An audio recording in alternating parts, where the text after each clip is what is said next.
at cloudy Nürburgring GP. Everyone being cautious, they know it's a long race. Still 21 laps to go. So we just started the race and already we're seeing so much action on track.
Hello and welcome to MotorMotion E-Series. It's 2024 and Season 2 of the Player One Sim Gear GT Championship returns for 10 rounds of racing.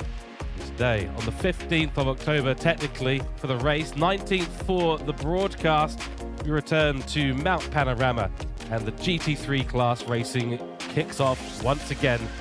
8 teams battling it out, 32 drivers and 4 divisions, a reformed format, but more or less the same as Season 1, returns to your screens for your viewing pleasure.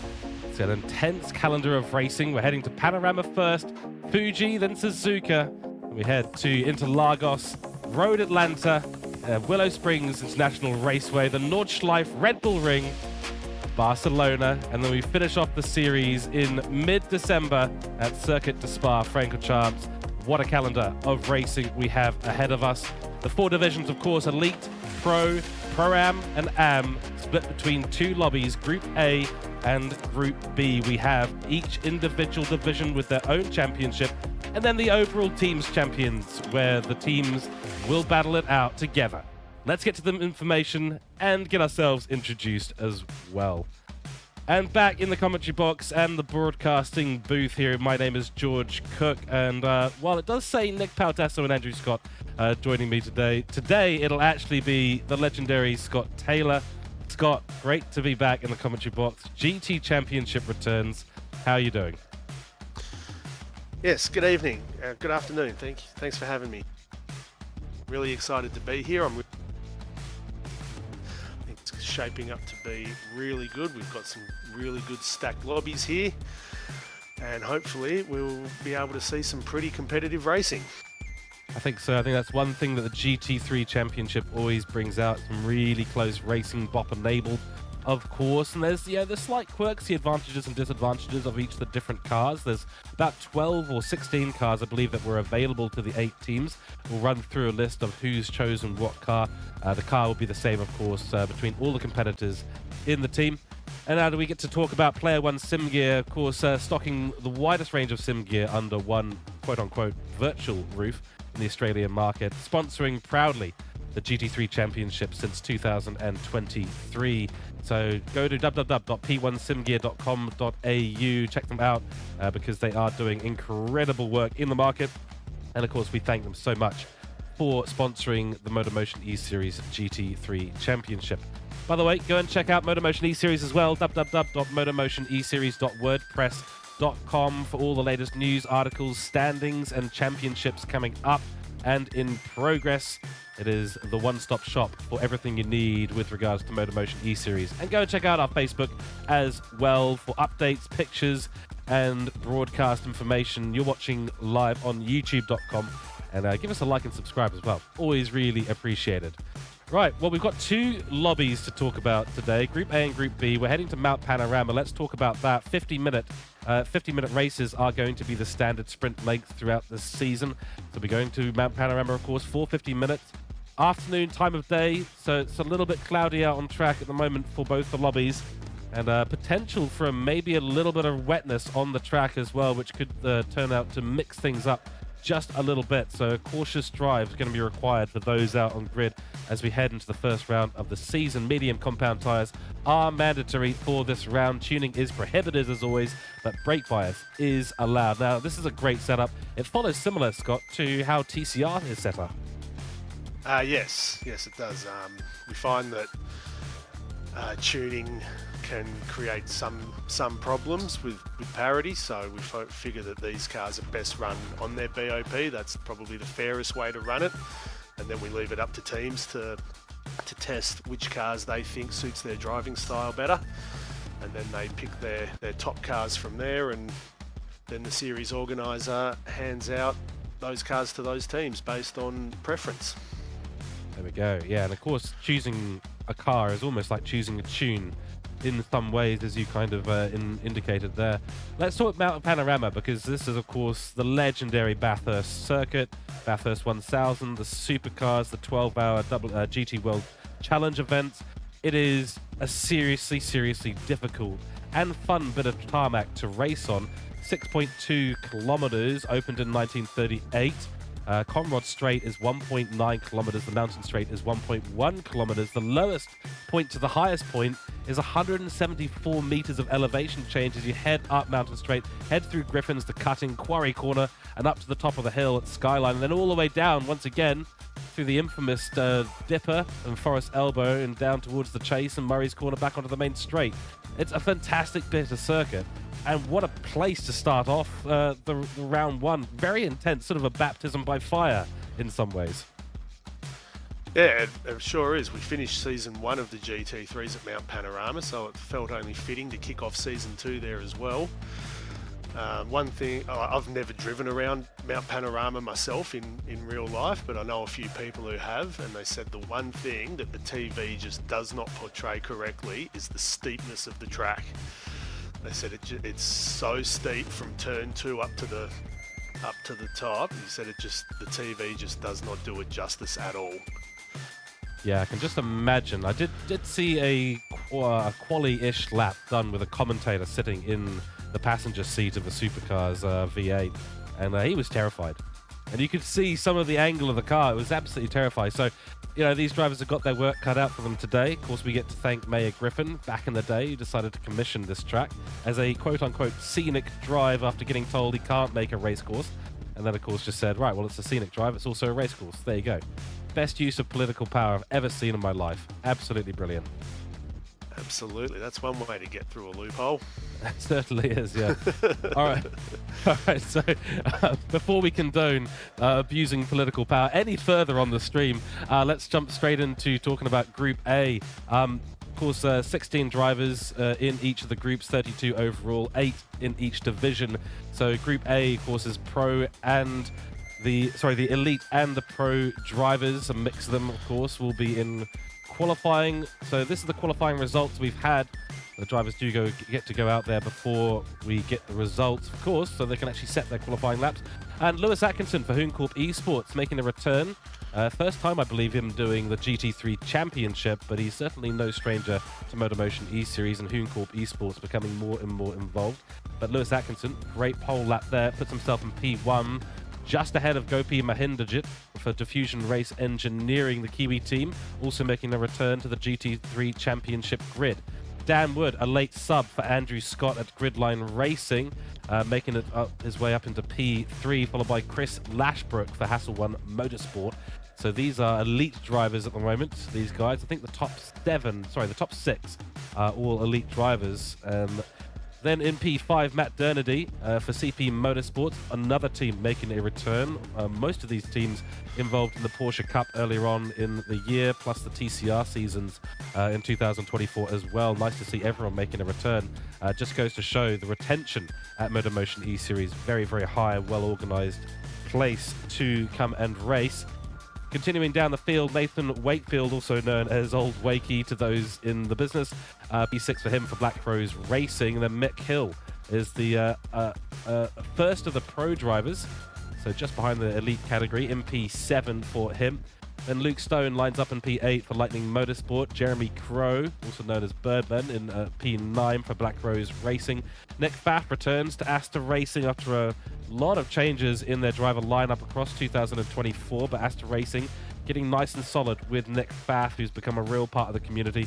P11 to Matt McCullum, a new name, I think, for a lot of us from CP Motorsports. Then Boris Blazanek for Diffusion Race Engineering continues his run of form here. P12 for him. Then Glenn Mead, Big Bruce Shark, a long-time competitor, and definitely a solid part now of Gridline Racing. Glenn Mead lining up in P13. Dean van der Zandt for Hooncorp Esports next to Lewis Atkinson. P14 for him. Then Drew Griffin for Astor Racing lines up in P15. We do have one missing on the grid, and that, of course, is going to be... Oh dear, I've already lost it on my timing screens. I think it's Chris Duncan at Warpig. You can correct me if I'm wrong there, Scott, but I think that's right. Yes, that is correct. We had one elite not able to actually make the field, and they were unable to find a replacement for him, which is unfortunate. Certainly is. So it's a really good mix of teams and drivers, some really quick names in there. If you know anything about the likes of Dan Wood, Gopi Mahindrajit, Lewis Atkinson, Chris Lashbrook, Matt Dernaday, and Mick Hill, you know that they are seriously quick bunch of contenders. Old Wakey as well. And you're still in charge of running Gridline Racing at the moment, Scott. That's I think I'm not mistaken in saying that. Yes, that is correct. Yes, I'm still the team owner of Gridline Racing. I decided to sit this season out and just focus on being a team owner. So yeah, it was fun during the draft trying to pick a couple of guys to get into the seats. But yeah, I think I was able to pick a pretty good lineup. So hopefully at the end of the season, time will tell. Time will indeed tell. Yeah, Gridline Racing looking strong. Dan Wood, Glenn Mead, Mark Pacheco, Wade Rushton, your 4 drivers. So let's quickly talk about the cars that were available and the cars that have been chosen. There was a range of cars that were available for the teams to choose, but we've ended up with a lot of double-ups. So let's go through them real quickly. Asta Racing have chosen the Porsche, the only Porsche team on the grid. Then Black Rose Racing have chosen the Mercedes AMG. Diffusion Race Engineering, also in the Mercedes AMG. CP Motorsports, mixing things up. They're going with the Lamborghini, so a very interesting switch up there. One of 2 the MR-style cars on the grid, Lamborghini, or 3 I should say. Audi, Lamborghini, Porsches being the MR-style cars on the grid. Gridline Racing and Hasselblad Motorsport choosing the BMW. So that's a great choice because it is one of the cars that is particularly strong around a lot of circuits. And then Hooncorp and Lightning Motorsports both choosing the Audi. So it's a good range of cars. BMW is going to be strong. I feel like the Audis could be strong. It's not a car that we see often on the grid. No, I was quite surprised too that we had 4 of the 8 teams in mid-engine cars, because we know how be to drive at times. You know, they're particularly harsh on their rear tyres, and if you get your braking not quite right, you can turn into a giant pendulum with the back of the car swinging back and forth as you go through tight complexes of corners. But yeah, it's good to see all the cars out there. They all look really fantastic. All the paint jobs, the liverists, you know, credit's got to be given to them. And yeah, we'll it should be a very competitive, interesting season. I did say to the series organizer maybe try and introduce a manufacturers championship into this competition as well, so that could be an interesting thing to see in future events. There we go. I should probably unmute myself on stream. Yes, I couldn't agree more. Could be an extra added dimension to what already makes up a fantastic GT3 championship format. Right, well, it is now time to go racing. Qualifying's done. We've gone through the order, so it's time to get out on track and see what these cars and drivers can do as we head into round 1. Got the Group A coming up first, the Elite and Pro drivers. I'll be taking a break after that and then going to Group B for the Pro Am and Am drivers. Let's go out on track and get things kicked off. For the first time, the Elite Pro drivers in round 1 will go round Murray's Bend. We're about to get 3-note kickoff to this race. Rolling starts, of course. 2, 1, and lights are out and green flag is going. Lewis Atkinson will lead us away from Gopi and then from Dan Wood. So Hooncorp in the lead at the moment, followed by Black Rose Racing. And then we've got Smashing Apex behind Dan Wood. Good run so far through the initial parts. Hell corner, everyone survived it so far. Single file as we head up the hill. Mountain straight, 1.1 kilometers long, and these cars will be reaching easily to the 240-50 kilometer an hour mark as they hit the brakes and head up Griffin's Bend. Tricky braking zone. This looks like it's a little bit damp on circuit, but I can't see any effect on the tyres at the moment. Racing softs for Gopi, and I think Lewis might have started on the medium tyres. We do have the information for both fuel and tyres available for everyone, so we'll be keeping a very close eye on that. Dan Wood making it up the hill, BMW power. Getting down, slight moment for Chris Lashbrook in P4. Now into the beautiful, beautiful arena at the top of the hill. Reed Park and Frog Hollow through Suleiman. Such a difficult corner. Be careful of the exit. Don't want to close off the run through McPhillamy. Compromise yourself into Skyline. It's getting ever so close between the top three. HT Lewis still holding on for Hooncorp Esports in that Audi, looking a little bit lacking in grip, because he's on the medium tyres at the moment. Dan Wood's going to be trying to put the pressure on the back of Gopi too. Gopi's going to try around the outside of Forest Elbow. Has to back out of it a little bit because Lewis's Audi is right in the middle of the road, and you don't want to compromise yourself down the Conrod straight. Good start there for everyone. It's going to be a bit of a drag race down towards the chase, and Lewis is going to have the inside line, but Gopi in that Mercedes looks like he's got all the power at his disposal on that one. That'll be as a result of him being on the racing soft tyres at the beginning, so Lewis will have a little bit of work to make up. What a great start to this race, though. Looking further down, Matt Dernedy has made it up to P5. Captain Snooze now in P6. Luke Stone in P7, and Jeremy Crow fallen to P8 in this race. Scott, that's a great start for most of the drivers, and we have a new leader of the race in Gopi Mahinderjit. Yes, it was a very, very clean opening lap there. I did notice that Mick Hill, he kissed the curb a bit just as the flags went green, and he's unfortunately clipped the wall and given himself a bit of front aero and front right suspension damage. So we'll have to keep an eye on that, see how he goes, see how he's able to manage it. Recommends he does, whether he stays out or whether he comes in and gets that damage fixed. But I think for now they're just going to monitor it and see how much time he does actually lose. That's right.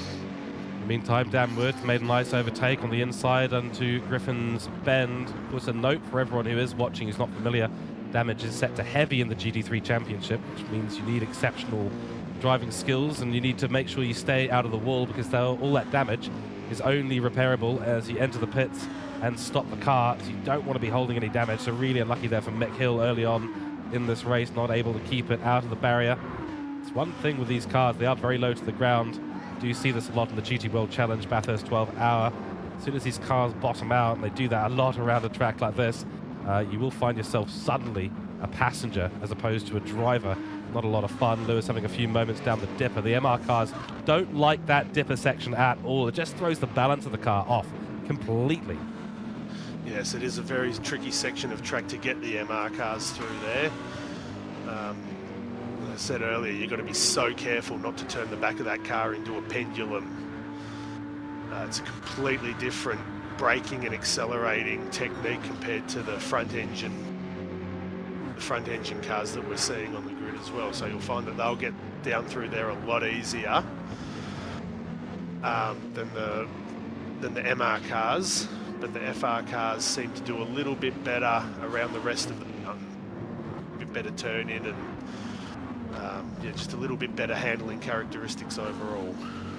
Exactly right. That said, the MR cars often find themselves with a lot of good acceleration out of the corners, so when you're not bouncing around and going on and off the camber, you'll find, especially through Murray's and Hells, which we've just seen the cars go through, they're very, very stable through those corners. The rear will act in a completely opposite way, which is often really, really nice to feel. But yeah, going up the hill, you're absolutely terrified. Matt Dernedy is in P5. He's behind Chris Lashbrook. Both of them on the medium tyres, followed by Old Wakey. By the way, correction for myself from earlier on. Gopi Mahinderjit, of course, from Diffusion Race Engineering, not Black Rose Racing. We're looking at a Black Rose Racing car just behind there, Captain Snooze. That's Old Wakey, just behind the Lamborghini of CP Motorsports. And yeah, Matt Dernedy doing well so far. I'm going to continue looking down the grid, get a full update on the standings. Luke Stone, the Audi of Lightning Motorsport in P7, followed by Jeremy Crow, who's just fallen a little bit back from Luke Stone at the moment. Then Mick Hill, who's holding that damage. You can see that on your screens right now. Racing soft tyres as well, so it's even worse. Losing so much time, might as well be on the hard tyres with the damage in front. Aero damage as well, not going to help him up and down the hill. followed by Nick Pfaff for Astor Racing. He's the top Porsche on the grid right now, P10 for him. And then McCallum, the other Soapy Motorsports driver in P11, Boris Blazenek in P12. For Diffusion, Big Bruce the Shark, the Gridline Racing holding down P13, followed by Dean van der Zandt, who's made up no positions and not lost any as well for Hooncorp. And then the other Porsche of OGR Toolshed, who's had a shocker of a run so far. He's miles back from the field. Yeah, I didn't see what happened to him, but he's obviously had a moment somewhere. Front end. Kissed the wall somewhere at some point, and he now finds himself, what would you say that'd be, 10, 15 seconds off the 14th place? Yeah, it's got to be at least that. He's only just come onto the Conrod Straight. Everyone else is just going through the chase, so probably even a bit more than that. Could well be. So not a great start for him and Astor Racing, Dale Griffin. But he's got a fair bit of time to make up. 15-minute race, of course, so there's plenty of time in this. Dan Wood looking really strong in P2 at the moment. Bit of the doldrums. Not quite able to keep up with Gopi Mahinderjit, but he's definitely pulling away from Lewis Atkinson. He's on the racing medium tyres as well, so Dan is doing really, really well. Gopi's on the racing softs, so you can explain the gap there. Lewis under a lot of pressure now from Chris Lashbrook. Lashbrook's going to send up the inside just towards Griffin's Bend. Gets it done beautifully. So the BMW launching nicely past the Audi. And now they're both going to be falling back towards Matt Dernadie. CP Motorsports on a bit of a charge here. And it looks like the medium runners are having a little bit of a problem there, but I don't think this Audi's got a lot of top speed compared to the BMW, or certainly the slipstream effect, making a big impact on the overspeed. Yeah, it's if you can slip into that draft up either up Mountain Straight or down Conrod Straight, it has a really quick action. Slipstream is quite strong around here, so I don't know if there's a bit of air moving, a bit of a slight headwind maybe.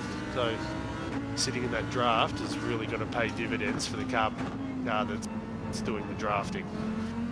At the moment, given the wind direction, Forest Elbow will be a place that'll have a lot of good grip. We just had an accident. I've just seen it happen. Try and catch who this is. Oh, it's Dean van der Zandt. He's in the wall, front and rear damage on his car. And what an awkward place just as he comes to the dipper. Well, yeah, we were talking about exactly what you were saying, Scott. MR cars and the dipper just become a pendulum while he's done that, and it's equal damage on front and rear. That's going to cost him big time down the straights now. That's going to really compromise straight line speed. And he'll probably burn more fuel in the process as well. Bit of a double whammy for him. Yeah, never like to see it, especially this early on. There will be, of course, a pit stop at some point. We're only 8 minutes, or eight and a half minutes into this race. Most of those out there have already burned about 30% of their fuel tank. Now, I do believe that the tyres today are medium mandatory, but you can use any other tyre compound that you want to. But you have to use the mediums at least once today. Yes, you do have to use the mediums for at least one full lap. That's either start finish line to start finish line or pit exit to pit entry. There we go. So you can't, no cheating with regards to the mandatory tyre. And they have to be used on all four corners of the car at once. You can't, start the race on with just mediums on either the front or the rear. We don't class that as having used the mandatory. Yeah, exactly. Black Rose Racing's Jeremy Crow has just gone to the wall as he's come up. Quarry, not ideal for the Black Rose Racing Mercedes. He's not picked up any damage as a result of it, lost a couple of positions. Nick Pfaff goes ahead of him in the Porsche. I'm surprised. We know that Nick Pfaff and Astor Racing have got a lot of pace on them. They've yet to really show it in the Porsche. I know that the Porsche is one of those cars that, the Lamborghini can kill you. The Audi can kill you. The Porsche will kill you at a circuit like this. So it's a rather large difference in temperament of the car. Yes, a mid-engine car certainly wasn't my first pick for Gridline. I was always hoping to get an FR because I was originally planning on running in this series. So I was like, yeah, no, we're not picking an MR car. Definitely go an FR again. And because, like I said, it's just a completely different driving technique, and it's just something I myself have had Absolutely right. Yeah, it's I think Redline Racing's got a bit of history with the BMW as well. Yes, we were in that for season 1, and we finished second in the team championship. So we thought, if it ain't broke, don't fix it, and we'll see if we can go one better this season. Absolutely right. Yeah, and you've got a great team lineup as well. And speaking of team lineup, well, your driver in Dan Wood, the elite level driver Dan Wood, he is now up into P1 because we've just had our former leader for Diffusion Race Engineering, Prima GTR, it's Cooke. He's coming to the pits on about 60% fuel. And I think he's maybe gone for a bit of a tyre change. He was burning a lot of those racing softs, lasted about 6.5 laps or so. It does mean that the racing medium runners are now going to be forming the top of the grid. Dan Wood now leading the race. So, you know, you're on track so far. If the season finished right now, Scotty, you guys would have successfully achieved your goal. But a long way to go. We're all the way to December to figure out who's going to be where. And, of course, 4 divisions of racing as well, individual division champions. So there is a lot of wiggle room in this format. Yeah, there is. Some ways propping ourselves may not necessarily be the first car, but you can also be first in division. So you might finish 7th or 8th across the line, but you're still first in division. Exactly right. Encourage people to participate that way, and sort of give a bit more encouragement for improvement. And of course, it's worth mentioning that if you are in Group A and you're a pro driver, if you finish ahead of any of the elite drivers, you do get extra points for that. And so it is worth noting that there is an extra bit of incentive if you do really, really well in a lower division and finish ahead of drivers that are in the upper division. You will get points for that. I don't believe there's any penalty for the upper division drivers, so elites finishing behind pros don't get less points, but no. At the very least, the pro drivers here today could be on to really bag a good amount of points. I'm just trying to figure out who's the current leader of the pro class. I think it might be Mick Hill. No. Yeah, it is. Yes, it is. It is Mick Hill, yeah. So he is leading the pro category at the moment. He's still carrying that damage, but it doesn't seem to be hindering him that much. He's still doing 203s, low 203s on medium, so that's pretty good pace to be carrying with some damage. Yeah, absolutely. Of course, McCallum. He's on the soft tyre though. Yes. Okay, that's going to come back and bite him because we've already seen. I mean, we can see on your screens right now, telemetry is enabled for the GT3 Championship, so we can see what's going on with the cars. He's running a little bit of traction control just to help with the car control, which is fair enough. It's a sensible thing to do. Of course, Mick Hill is one of those drivers who's been involved in the Cooke driver development teams for a long time under the wings of Andrew Scott. And we all know that Andrew Scott is the tyre whisperer. And he's imparted a lot of that knowledge to Mick Hill. He's nearly binned it on the exit of McPhillamy. That is a scary place to be. Luckily, he had traction control on. There's nothing like dirtying up your tyres heading down into these S's. Oh, that's exactly it. Yeah, he's going to be slightly more on the brake, making sure he's slowing the car down. Don't want to be relying on the grip because you won't have any. And that is the tricky thing, especially with the gravel. I find the gravel always seems to be a little bit worse for the tyres. It just makes the car bounce a little bit more down the hill. So he's managed that pretty well, but better just not to go to the gravel crap, let's be honest.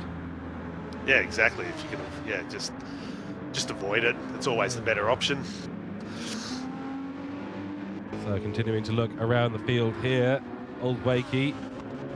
That's Nathan Wakefield for Black Rose Racing. He's the lead Black Rose Racing car at the moment, and he's looking pretty strong. Racing mediums are being treated very, very nicely by him, taking them out for a full course dinner, as we do see Mick Hill peel off into the pits at 48% fuel on those racing softs.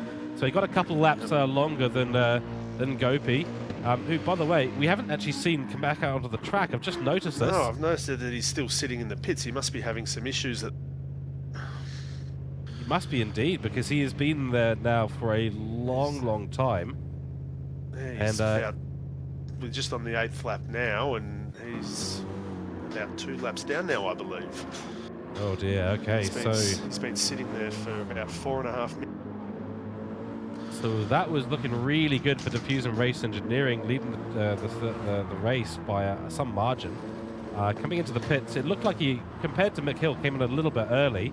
Don't think those tyres, we look at them again, yeah, the tyres aren't actually gone, but he did actually come into the pit, so I think he must have had some sort of issue, whether it's a real-world issue or maybe a hardware issue of some kind. He is still connected, so he might get going again, but it'll be hard to salvage any kind of result here for the elite Diffusion Race Engineering driver. Correct me if I'm wrong, but that means that every pro driver in this lobby is going to get some kind of points bonus from that if he doesn't finish ahead of them. Yes, that is correct.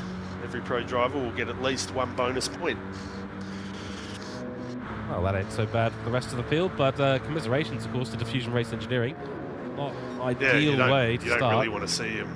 You don't really want to see someone just pits there like that. No, especially a driver of his caliber as well. We know Gopi is well-renowned. Primer GTR, for those of you who've seen, an incredibly quick driver.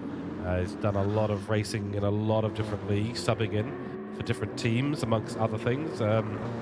Super, super quick. So if you see him in your lobby, yeah, you're going to get overtaken by him.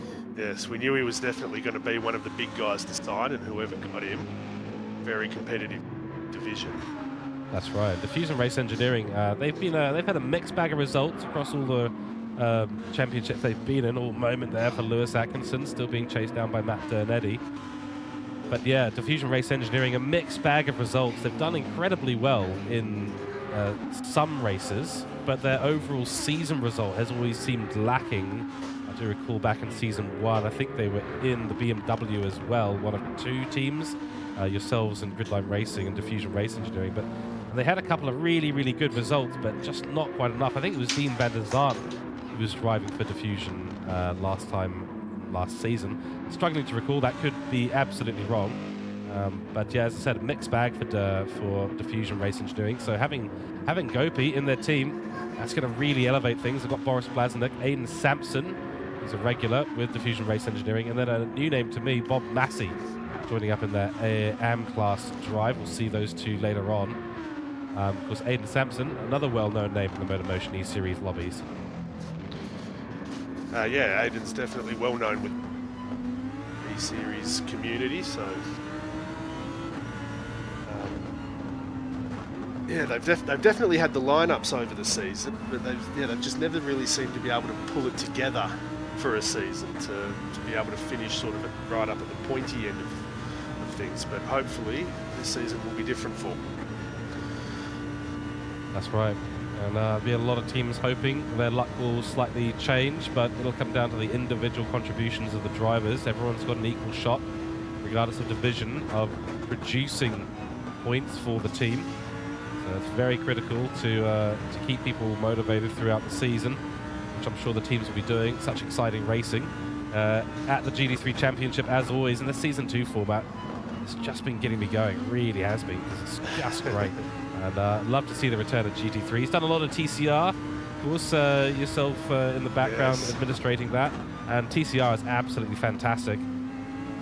Usually by this point in a TCR race, everyone's still relatively bunched up. Seen a little bit of a gap evolve amongst the GT3 cars. That's to be expected. Lots of different strategy execution being done. TCR is a little bit closer in terms of the strategy decisions and calls. So the racing stays very, very close and tight between the Group 4 FF cars. But this is why there's a couple of different formats at MotorMotion, just to accommodate those who've got slightly different tastes. But for me, I just love it all. Brilliant. Yeah, no, I love it all too. We try to provide a good variety of racing while making sure that everyone gets to the team, and we find that produces a really good community. Absolutely right. Looking around the grid at the moment, Boris Blaznik for Diffusion Race Engineering, just been talking about him, of course, in the Mercedes AMG up in P7. Got the CP Motorsports pro driver, McCallum, right behind them. So at the moment, Boris Blaznik is the one leading the pro category in P7, after Mick Hill did come in for that pit stop. Oh, we just had a huge accident. Whoops, yeah, that's Boris Blaznik, just as we start to focus on him. And he's gone and put it right in the wall at Sulman Park. Yeah, that's probably the first of the season. Many to come, of course. That That's what my paycheck gets judged on. How many curses I've handed out in the season. So it's just money to my ears at the moment. That's a lot of damage. Yeah, cha-ching, exactly. Commentator curse, cha-ching. I need a sound effect for that. We need a soundboard here in the commentary box for that. Racing medium tyres for him, but he's really damaged the front of that car, and that right-hand tyre is going to be bent out of shape. Big impact at Sulmer Park, and such an uncomfortable place to get things wrong, especially when you've got tight margins, the curb on the exit just next to the barrier. Yep. If you get the momentum wrong, it'll just launch you into the barrier, essentially. Yeah, well, Bruce behind him is sitting at about 10 k's an hour faster than front hero. But I reckon he should be pitting within the next couple of laps if he elects to. Hopefully it won't hurt him too much.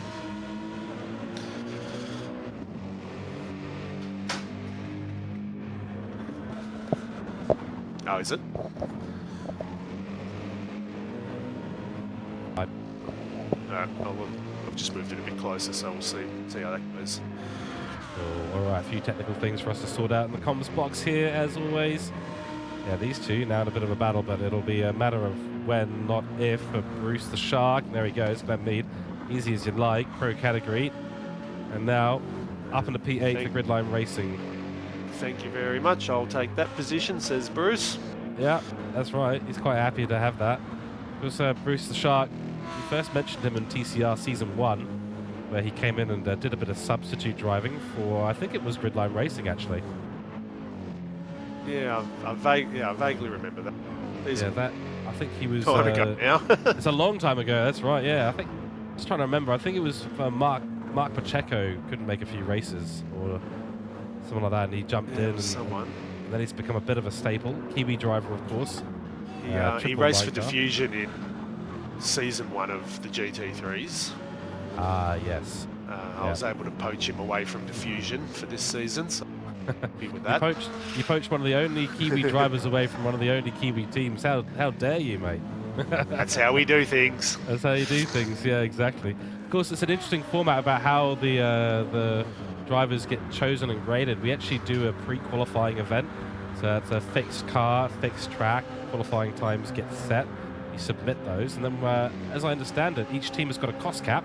The drivers are assigned a cost based on the category and division and result. And there's a bidding war, essentially. I've got that right, don't I? Yeah, pretty much. Everyone has to do a circuit experience. And for those that are... sorry, I'll start again. Any new drivers to the GT3 category had to do a circuit experience. Anyone who was returning, we just looked at their previous record, how well they went in the category from last season, whether they should move either up or down or then each driver was given a price. I'm not sure how the series organizer worked out the prices, and then each team was given a budget of $6.8 million to spend, and they had to get 4 drivers within that budget. It's kind of like choosing a fantasy team in a way. Yeah, pretty much. Fortunately for me and my crew, we came in at $200,000 under the budget, so we had a little bit of wiggle room there. Yeah, I can buy some extra spare tyres for the championship buy a couple season. of extra spare tyres, a bit of extra fuel, so... so we're not going to see a Gridline Racing car run out of fuel this season, and we'll hold you to that. Fingers crossed. You've certainly got the spare money to make sure you've got all the fuel you need. So we hope that that's the case. With Stan Wood still leading the race, followed by Chris Lashbrook in P2. Lashbrook driving for Hasselblad Motorsport. They've also got a very strong lineup this season. They've got Chris Lashbrook, lead driver, and they've got Mick Hill, pro driver, who's making a bit of comeback at the moment, back on the medium tyres. He's in P11 right now. Dan Wood now coming into the pits as well. And he will be driving past former leader of this race, Gopi. Then Chris Lashbrook in the pits too. So all the medium runners now running a little bit low on fuel. So it's really the fuel that becomes the critical thing. They'll be changing out tyres now. They might as well. They're about half grip left on the tyres. So they want to be changing that too. But the fuel is the key thing. Yeah, well, I've just noticed that Donetti's come in with quite a bit of fuel left, so he's been doing some pretty good fuel saving out on track there, so he should hopefully make up a bit of time now, having less fuel to put in his car. That's right, yeah, no, it's a critical thing. Well, you know, the refueling rate here is, I believe, 3 litres a second. That's 4 litres per second, I think it's sorry. 4 litres per second. Yeah, so that means that for every 4 litres of fuel you save, you will save 1 second out on track. And we'll see if this has made an effect for him. He's come out of the pits. He's come out ahead of Jeremy Crow and Captain Snooze. He's closed up the gap quite a lot to Chris Lashbrook, who's only just ahead of him up the mountain straight. So that's definitely worked out quite nicely for Matt Dernedy. And by the looks of it, he doesn't think he needs 100% fuel on board to make it to the end of this race. So he's really, really got his fuel conservation under control. And for whatever diciness the MR car is losing time, you know, course across the track compared to these FRs, he certainly made up for it in the pit stop there. Yes, that's where fuel saving becomes critical in races like this. I mean, it is a ×4 refuel with a ×3 burn rate, so fuel is a little bit on the cheap side. You can fill it up faster than you burn it, but still, any bit that you can save without losing any time is just time that you just got to make backhand over fist. Exactly right. Battle going on. McCallum for CP Motorsports, teammate to Dernedy. Luke Stone for Lightning Motorsport right behind him. Luke Stone, another one of those we see on the TCR Cup of late. Had some really good performances, just didn't find his consistency, didn't find his rhythm throughout that season as much as he probably knew that he could have. Nick Pfaff peels into the pits for AEST Racing.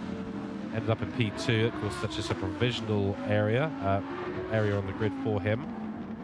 These two now in a bit of a battle here. Lamborghini versus Audi. We've seen this a lot because we saw H.C. Lewis in his Audi versus Matt Dernedy. So it'll be a key thing to keep an eye on to see where Lewis Atkinson comes out relative to Matt Dernedy. I don't think he's saved quite as much fuel as Matt Dernedy will have. The Audi's often fairly hungry on its fuel. Depends on how you drive it, of course. That's the key thing. It's not a car I've really driven much of the Audi. Yes, I'm not really sure how it compares to the other cars that are on the grid, but we just have to wait and see what happens. Yeah, we will indeed. Oh, nice switch back there for Luke Stone. Those are the moves that we know he is capable of performing. And McCallum had no answer to that at all. A little bit of a different point in the stints for each of them, though. Racing medium tyres on for Luke Stone. You just see Bruce the Shark coming out of the pit lane, just in tow behind these two, so it's rapidly becoming a three-way battle. Toolshed just ahead in P8.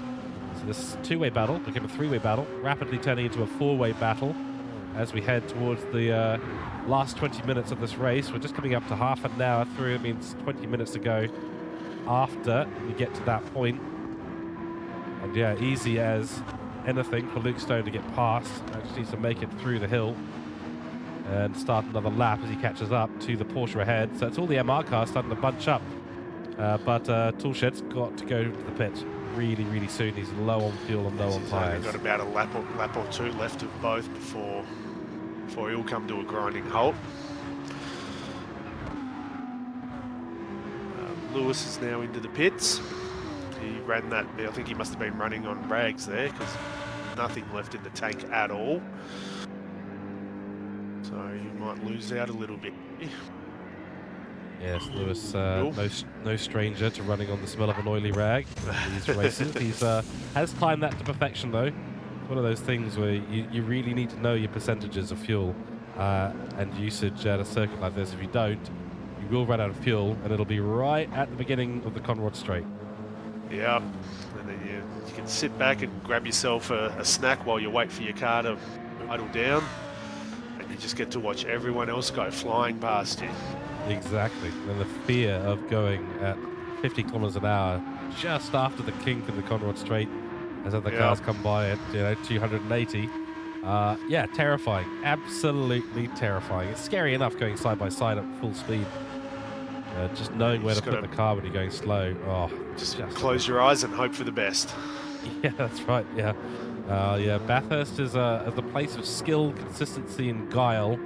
There's also a lot of religious superstition involved in driving at Yes. this location. Get on your knees and pray before the race. Pray in your Yep. pit stops and on the entry. Pray as you go up Pray the to the hill, down the track hill. gods, pray to the weather gods, pray to the strategy gods. Every god you can start praying. Yeah, exactly. Any other circuit around the world is where you build up karma so that you can use it all here at the Australian location, because you need to burn all of that good karma you've saved up at a track like this.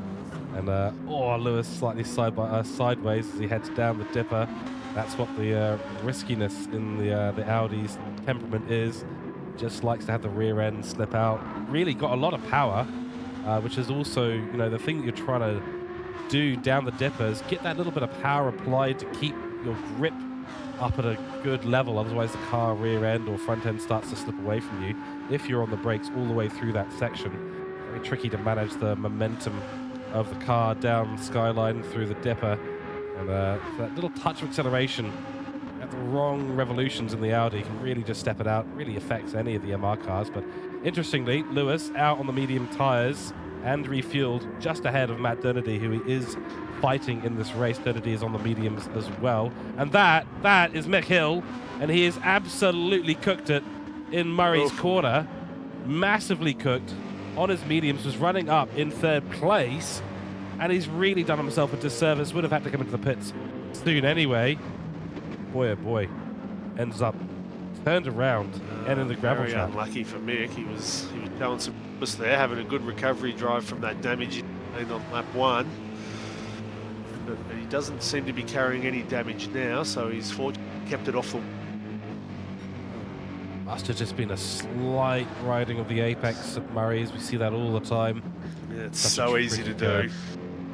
Yeah, such a tricky curve to get right. Generally avoided by most, but can get away with it occasionally. Yeah, I think his tyres have probably just passed that grip level where you can get away with it. If he had have done it a couple of laps earlier, he probably would have been... Yeah, he would have been in that wall almost certainly. Luckily, it's a reasonably low-speed corner, so as long as you get turned around the right way and you've braked enough through the corner, you can generally keep it out of the wall. Depends on exactly where you've hit the or the cars could have got loose in the corner. If you're already deep through the exit, yeah, you're going to find yourself in that barrier pretty quick smart. If you've done it just on the entry curb, you're probably okay. It'll be interesting to see if he can claw back a couple of positions now after that little tap. He's not that far off the back of Captain Snooze. They're probably just outside his draft range. But we know that Mick is very for driver, so it'll be interesting to see what he can pull out of his hat now. Certainly will be, but it does put him back into the grasps of Nick Pfaff, who is technically our overall pro category leader right now. And Pfaff's in the lead. He is in the lead, yes. Mick is the Mick is elite. No, Mick is the pro driver. No, so technically, yeah, he's in the lead. But now Pfaff will be in the lead because he's gone into the pits as Mick Hill. Right. Well, I'll tell you what we're going to do. 11% fuel. We'll see what happens. Yeah, that's right. I'll tell you what we're going to do is we are going to go on board with our P1 runner, who we've talked about very little. Good to the end of the race right now, and the medium tyres is downward as I go and blow my nose. By the way, if you haven't noticed, I'm completely blocked up in a sec, so I'm going to go clear my throat and all that. Scott, please take us through a lap on board with your elite level driver at Gridline Racing. Alright, so as we come across the top of the mountain here, you just got to have a little lift. It's very tempting to sink the boot in there, but you will end up spinning it. And you have it around here. You've got to be very careful not to kiss that wall there. As you come up to the S's, it's got to very delicately balance the brakes and the accelerator down here, otherwise the back end will just whip around on you. It almost does there for Wood, but he manages to control it. As you come up to Forest Elbow here, you're trying to pull up 1.5 tons of car, which is very difficult to do. And then down here, it is just full-blown acceleration. You'll notice that he's not revving the car all the way out. He's just trying to conserve a bit of fuel. and just short shifting it, revving it out to probably about 75%. Just saves him that little bit of fuel each time he does that. Heavy on the brakes into the chase. Get it tipped in nicely. Little bit of a power slide there, but doesn't seem to be bothering him. Up to Murray's corner here, the final turn. Down onto pit straight. And across the start-finish line to start another lap. You can see he's running some pretty consistent lap times here, which is what you want to do around this track.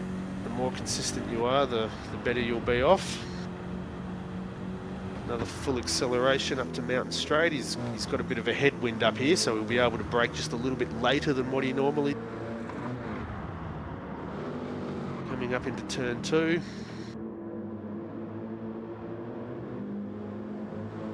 Full power again up to the cutting. Very tricky section of track here, the cutting.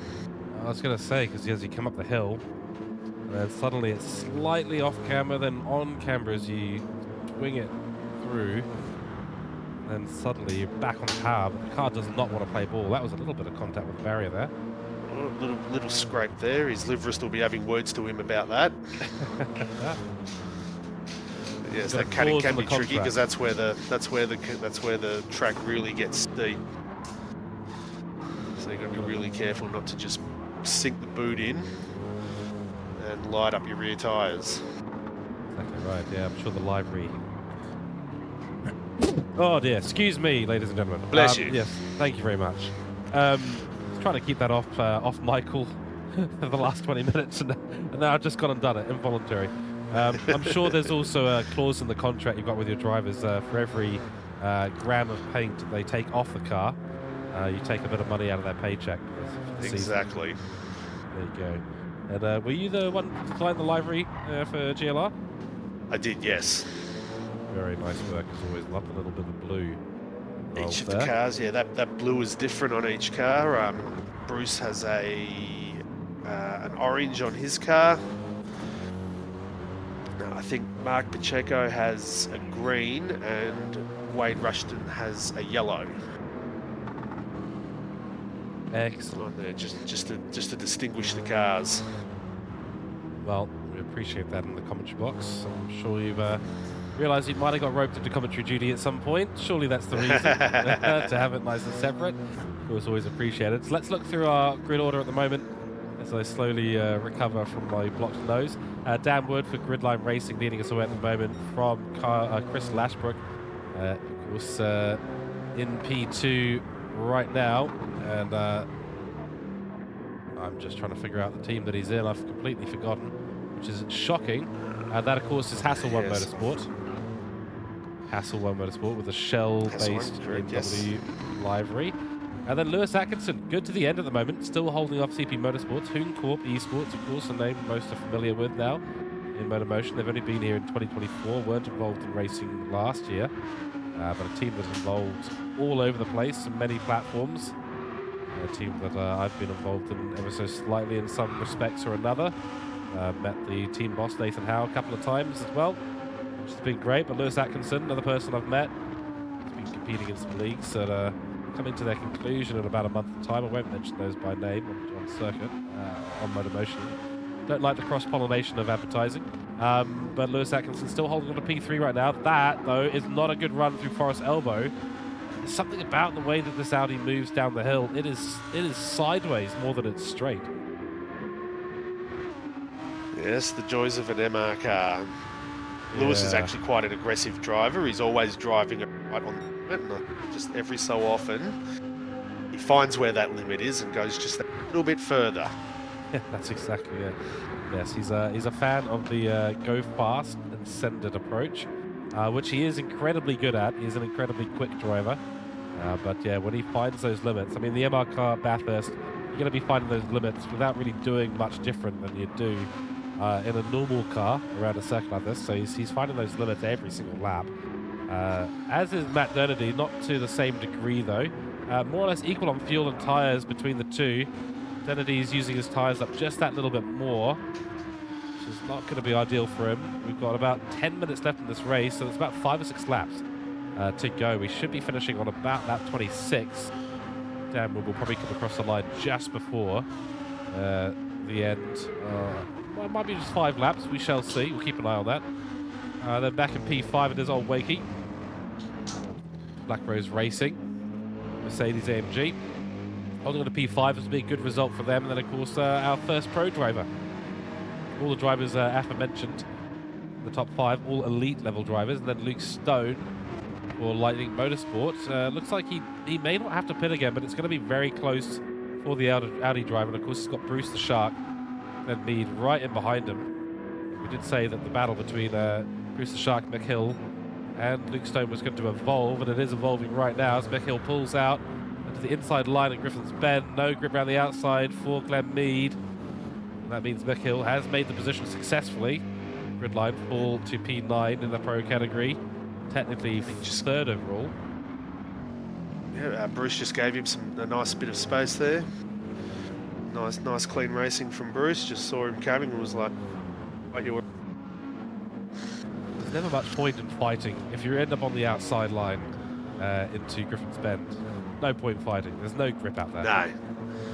I've just noticed that Mick's actually back on the softs again. So when he came in to fix that on that last pit stop, he's put a set of soft tyres on.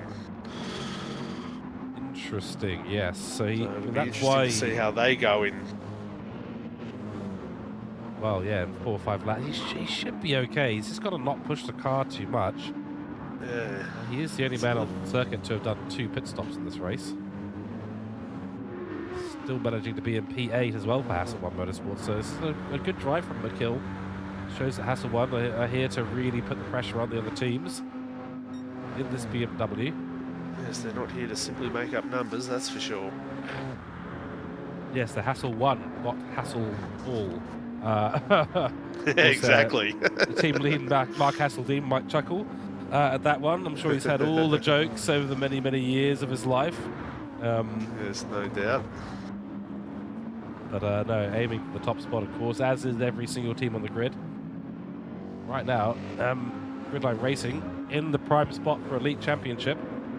And potentially, if Mick Hill has any other problems in this BMW, well, Bruce the Shark's right there to pick up the pieces and maybe benefit from it. They're driving fast at the end of this race on racing softs. Not going to be the easiest thing to do. Luke Stone's just ahead. Be the next target for Mick Hill. Luke Stone, of course, on mediums, and then Faf ahead of them. Still a little concerned. Getting to the end of optimal life now, and there's always that crossover point between each compound of tyre, where the slower compound in this medium. Yeah, that's softs right. due to the wear rate of. So the question is, can he just? Yeah, the question is, will he be able to save enough tyres? I mean, Luke Stone's mediums not in great condition either. Oh, no. Wow, big tank slapper down the dipper for Luke Stone. Nearly loses the rear end of his Audi. Mick Hill's looking ahead going, oh, this is going to be easy pickings if I could just get a good run. And a Forest Elbow does so. Now we'll have the slipstream as well in that BMW.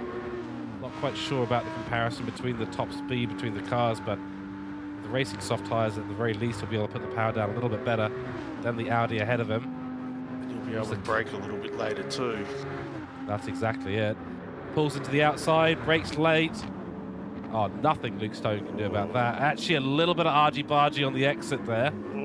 Not the cleanest overtake by Mick Hill. Might have been just a little opportunistic. Yes, he did send that from a little bit back, but he got the move done, and he's definitely got the elbows out saying, yep, I'm coming through. Well, he needs to do that, because the only way, if he's in 6 minutes time, is if his tyres are not in a good bit of shape, he will be in a bit of trouble, and the cars behind him will pick him off. Walters on a piece of meat. Yeah, so if he can get in front of him now like he has done, he'll be able to hold them up when tyres do drop off across the top there, because we all know it's only one cutting through to Forest Elbow. If he can hold those guys up. So as this battle continues to evolve, we'll look down the rest of the field too. Boris Blazenek racing soft, almost dead in P10. Then McCullum for CP Motorsports, Jeremy Crow for Black Rose Racing, followed by Dean van der Zaart for Hoon Corp. Not made up really any progress, unfortunately, in this race so far. OGR Toolshed in a similar position, and then unfortunately, Goji, he has gone out again, but he's come immediately back into the pits, and doesn't look like he's going to be restarting this race. No, he is back out again, but you know, he's been in the pits for 90% of this race, unfortunately, so does want to finish the race under his own power of his own car. Got to respect that for sure, but it's not going to be enough. And look at the gap that Dan Wood has built out to Chris Lashbrook. Really, really good work by the Gridline Racing driver. Yes, you can't really ask for much more, can you? Not really. Not really. Maybe a qualifying pole next time. There we go. Yes, I'll have a word in it. Surely that's in his driver contract as well. Just listen up, mate. You were good last time, but let's just go a bit better next time. Exactly. It's all one throughout the season. No pressure. Exactly. Yeah, don't worry. You're not going to get fired. Behind him, of course, Hasselborn Motorsports elite driver Chris Lashbrook. Doing really nicely in this BMW. A little touch of the wall, just as I say it. I don't want to call that a commentator's curse, but certainly a little hiccup there for him. Lewis and Dennedy still going at it. This is really the battle at the moment. Who's going to take P3? Oh, Lewis in the wall. Oh, wow. Well, he's just kissed the dirt there. He has on the exit. Just on the... Yeah, very easy to do. Very easy to do. I mean, all the drivers know that the best way to get speed through McPhillamy is to sort of take a little bit of an obtuse angle through it and then use the curb on the exit to kind of reline the car back up for the straight before Skyline. But you always doing that, you always run the risk of just going a little bit too far with it. Lewis does so, picks up damage to the front splitter and the left-hand tyre. He said right in the slipstream of Matt Dernedy, but that's a P3 gone away from Hoon Corp Esports, handed over to CP. Yes, you've only got to go just half a tyre width too far into that dirt, and the mountain just says, nah. Not doing it, not today. You've run wide, you're going into the wall. That's so right. Very unfortunate there for Lewis, but as we all know, he is very quick, so hopefully if he can stay in Danetti's slipstream, he should at least be able to stay with him. Might not be able to get past him, but he might just be able to stick with him and just put the pressure on Danetti and maybe force Danetti into a mistake as well. That's right. Well, we are looking like we're maybe on the last lap of the race here, 48 minutes and 30 seconds through. So that does mean we've got a minute and a half for the leader, Dan Wood, to make it back to the timing line. He's only just coming up through the cutting and quarry now, top of the hill. He might just sneak one more lap in. I think he might sneak one more lap in, which will be not the news that a lot of competitors will want to hear, given the state of the fuel at the moment. No. Of course, a sensible thing to do is to make sure you're fueled up for at least one extra lap at the end of the race. Whatever you're expecting, just add one. So if Dan gets across the line and Lashbrook doesn't, then it won't really matter if Dan runs out of fuel. That is true, actually. That is true. That is the way that things work. You can just have a nice little victory lap. Exactly right. Yeah, and actually, for Lashbrook, he needs this race to end with a slap. He's very low on fuel. Of course, I'm thinking about other platforms where the leader's last lap means an extra lap for everyone. In Gran Turismo 7, that's not the case because it's a timing-based system for these races. So it's 50 minutes elapses. There you go, the line. That's it. That's your race done. So Dan Wood, he's coming up to the line. 14 seconds left. Yeah, I think he'll get another lap here, and he's got enough fuel to do so.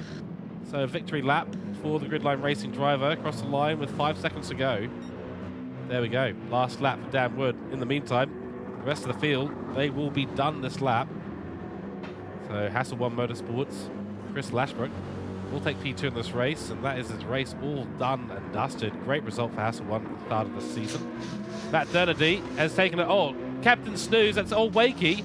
Takes it away from Lewis at the last moment. Oh, wow, we can't believe we missed finish. that. Oh, we slightly missed it on the broadcast. We caught just the tail end of it.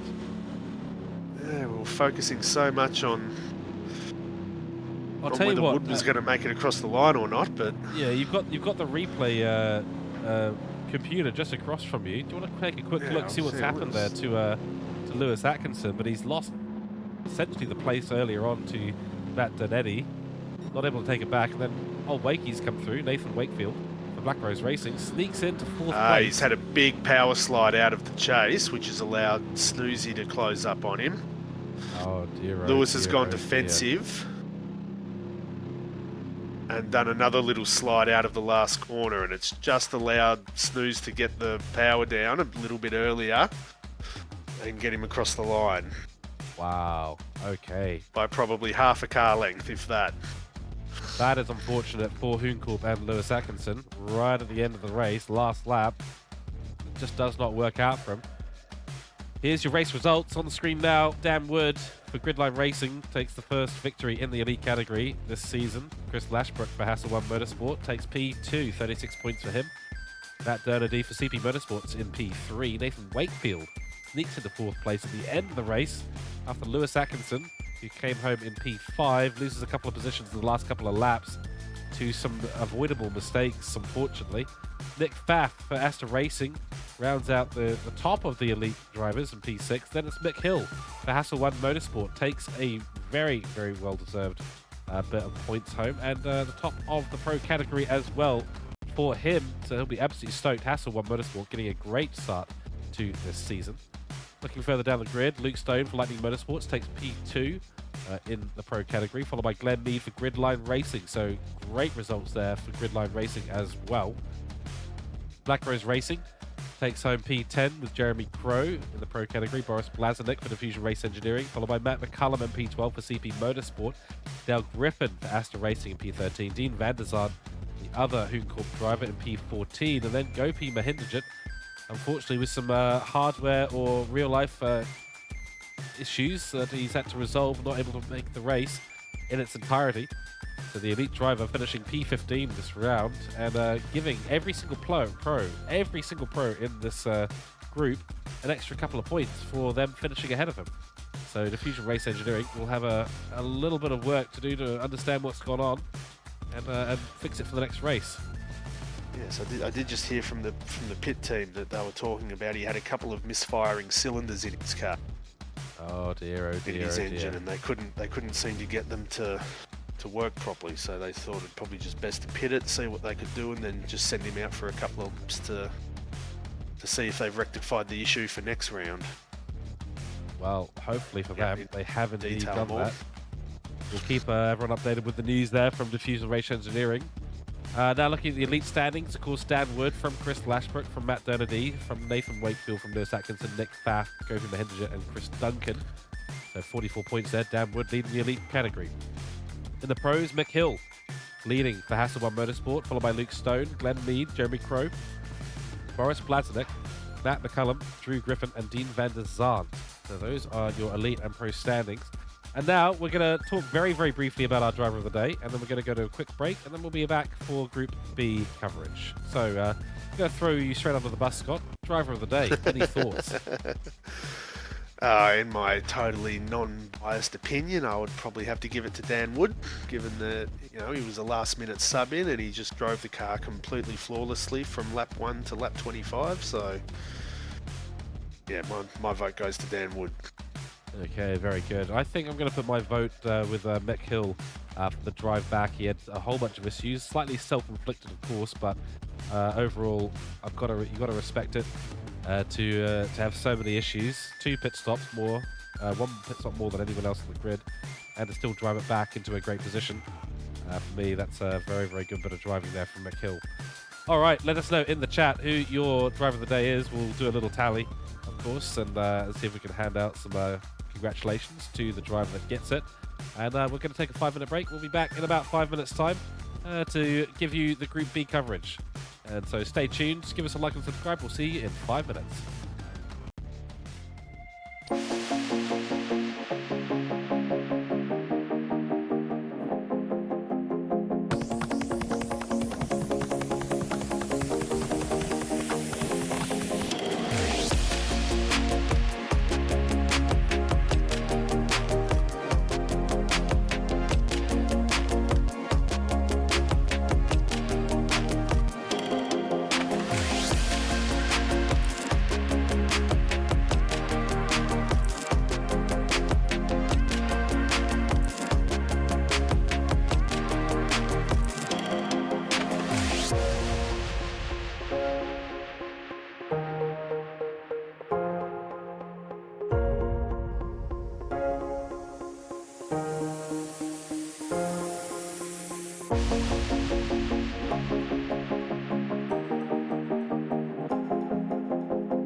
Hello and welcome back to the MotorMotion E-Series. The GT3's championship continues for round 1.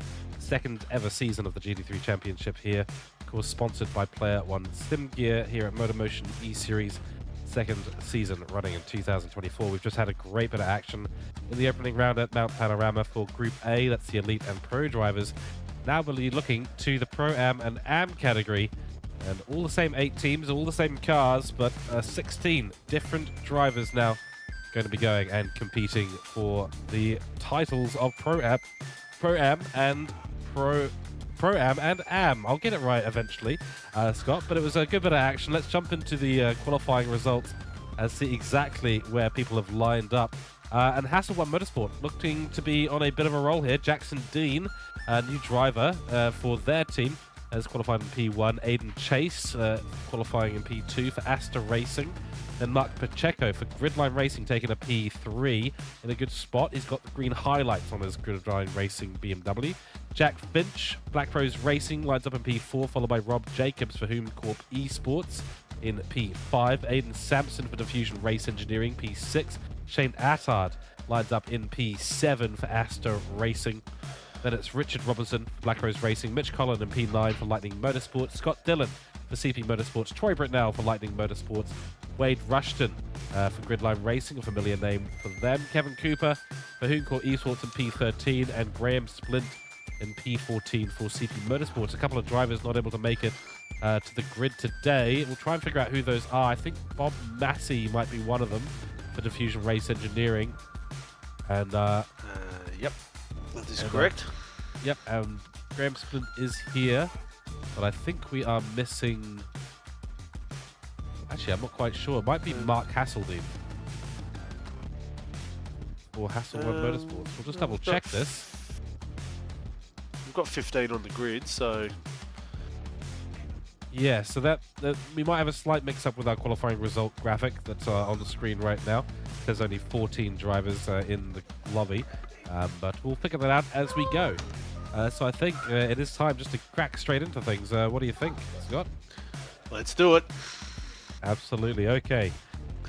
Let's jump straight over. I'm going to do a couple of things here to make sure that we are on the right screen. There we go. All right, let's go racing for Group B. Okay, so it is Jackson Dean who's lining up at the beginning in P1.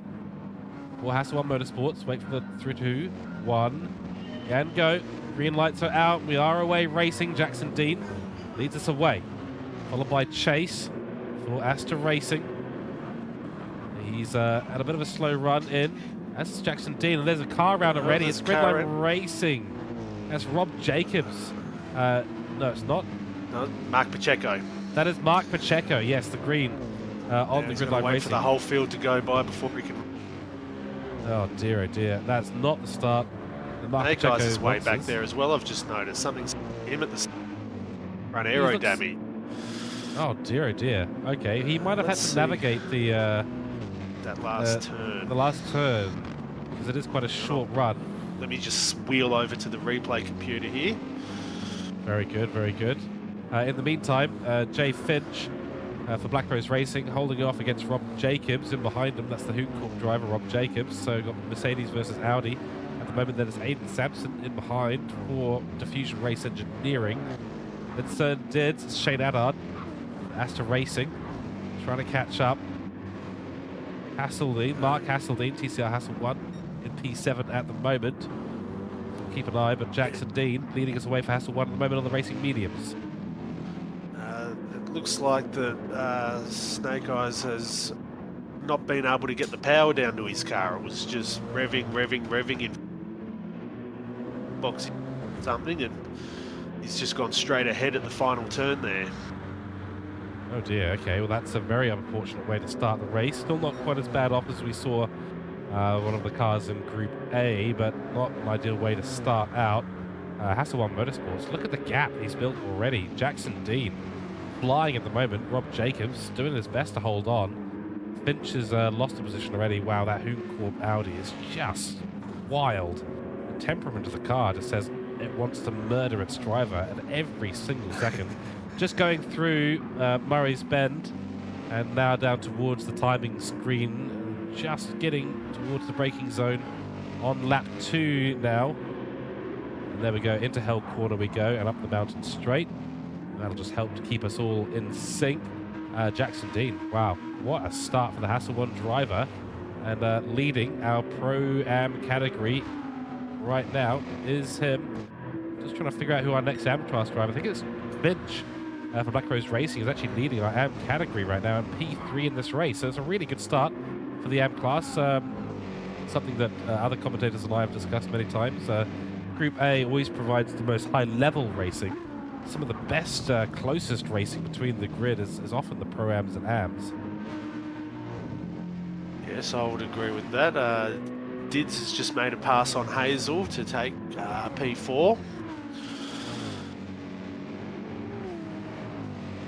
And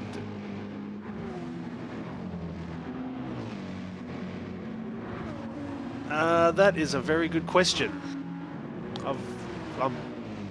Maybe it's a little bit castle. Oh, that is Jack Finch.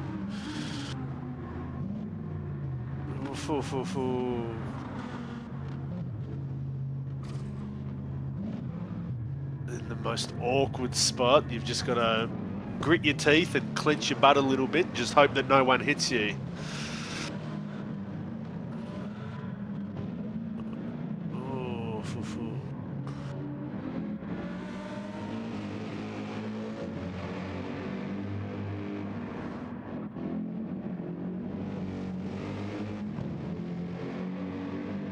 We had a couple of cars go around here too. Wade Rushton's just spun it down in the S's there, and Sir Did spun it as well. So both of those cars are now carrying some damage. So it's all kicking off, and it's only lap 2.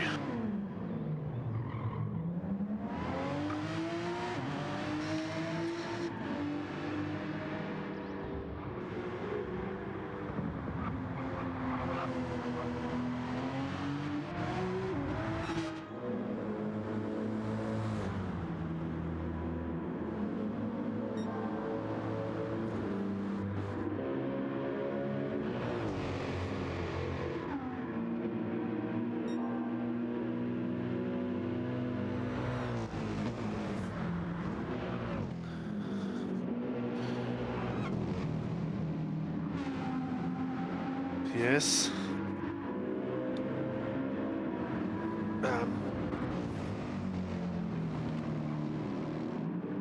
Yeah, has a bit of a look, says, hey, look at me, don't look where you're going. Tries to force the error. He's just trying to fill up Samson's mirrors as much as he can, try and distract him a little bit. So, absolutely.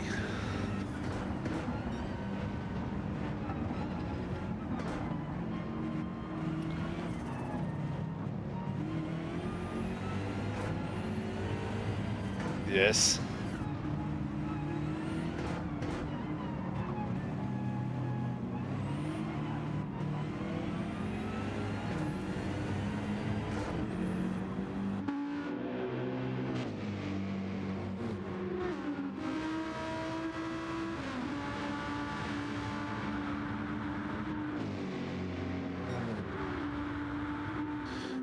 Just looking back through the field here, Mark Pachenko's moved up in 8th place from being dead last from his spin at turn 1, so he's certainly making grounds through the field.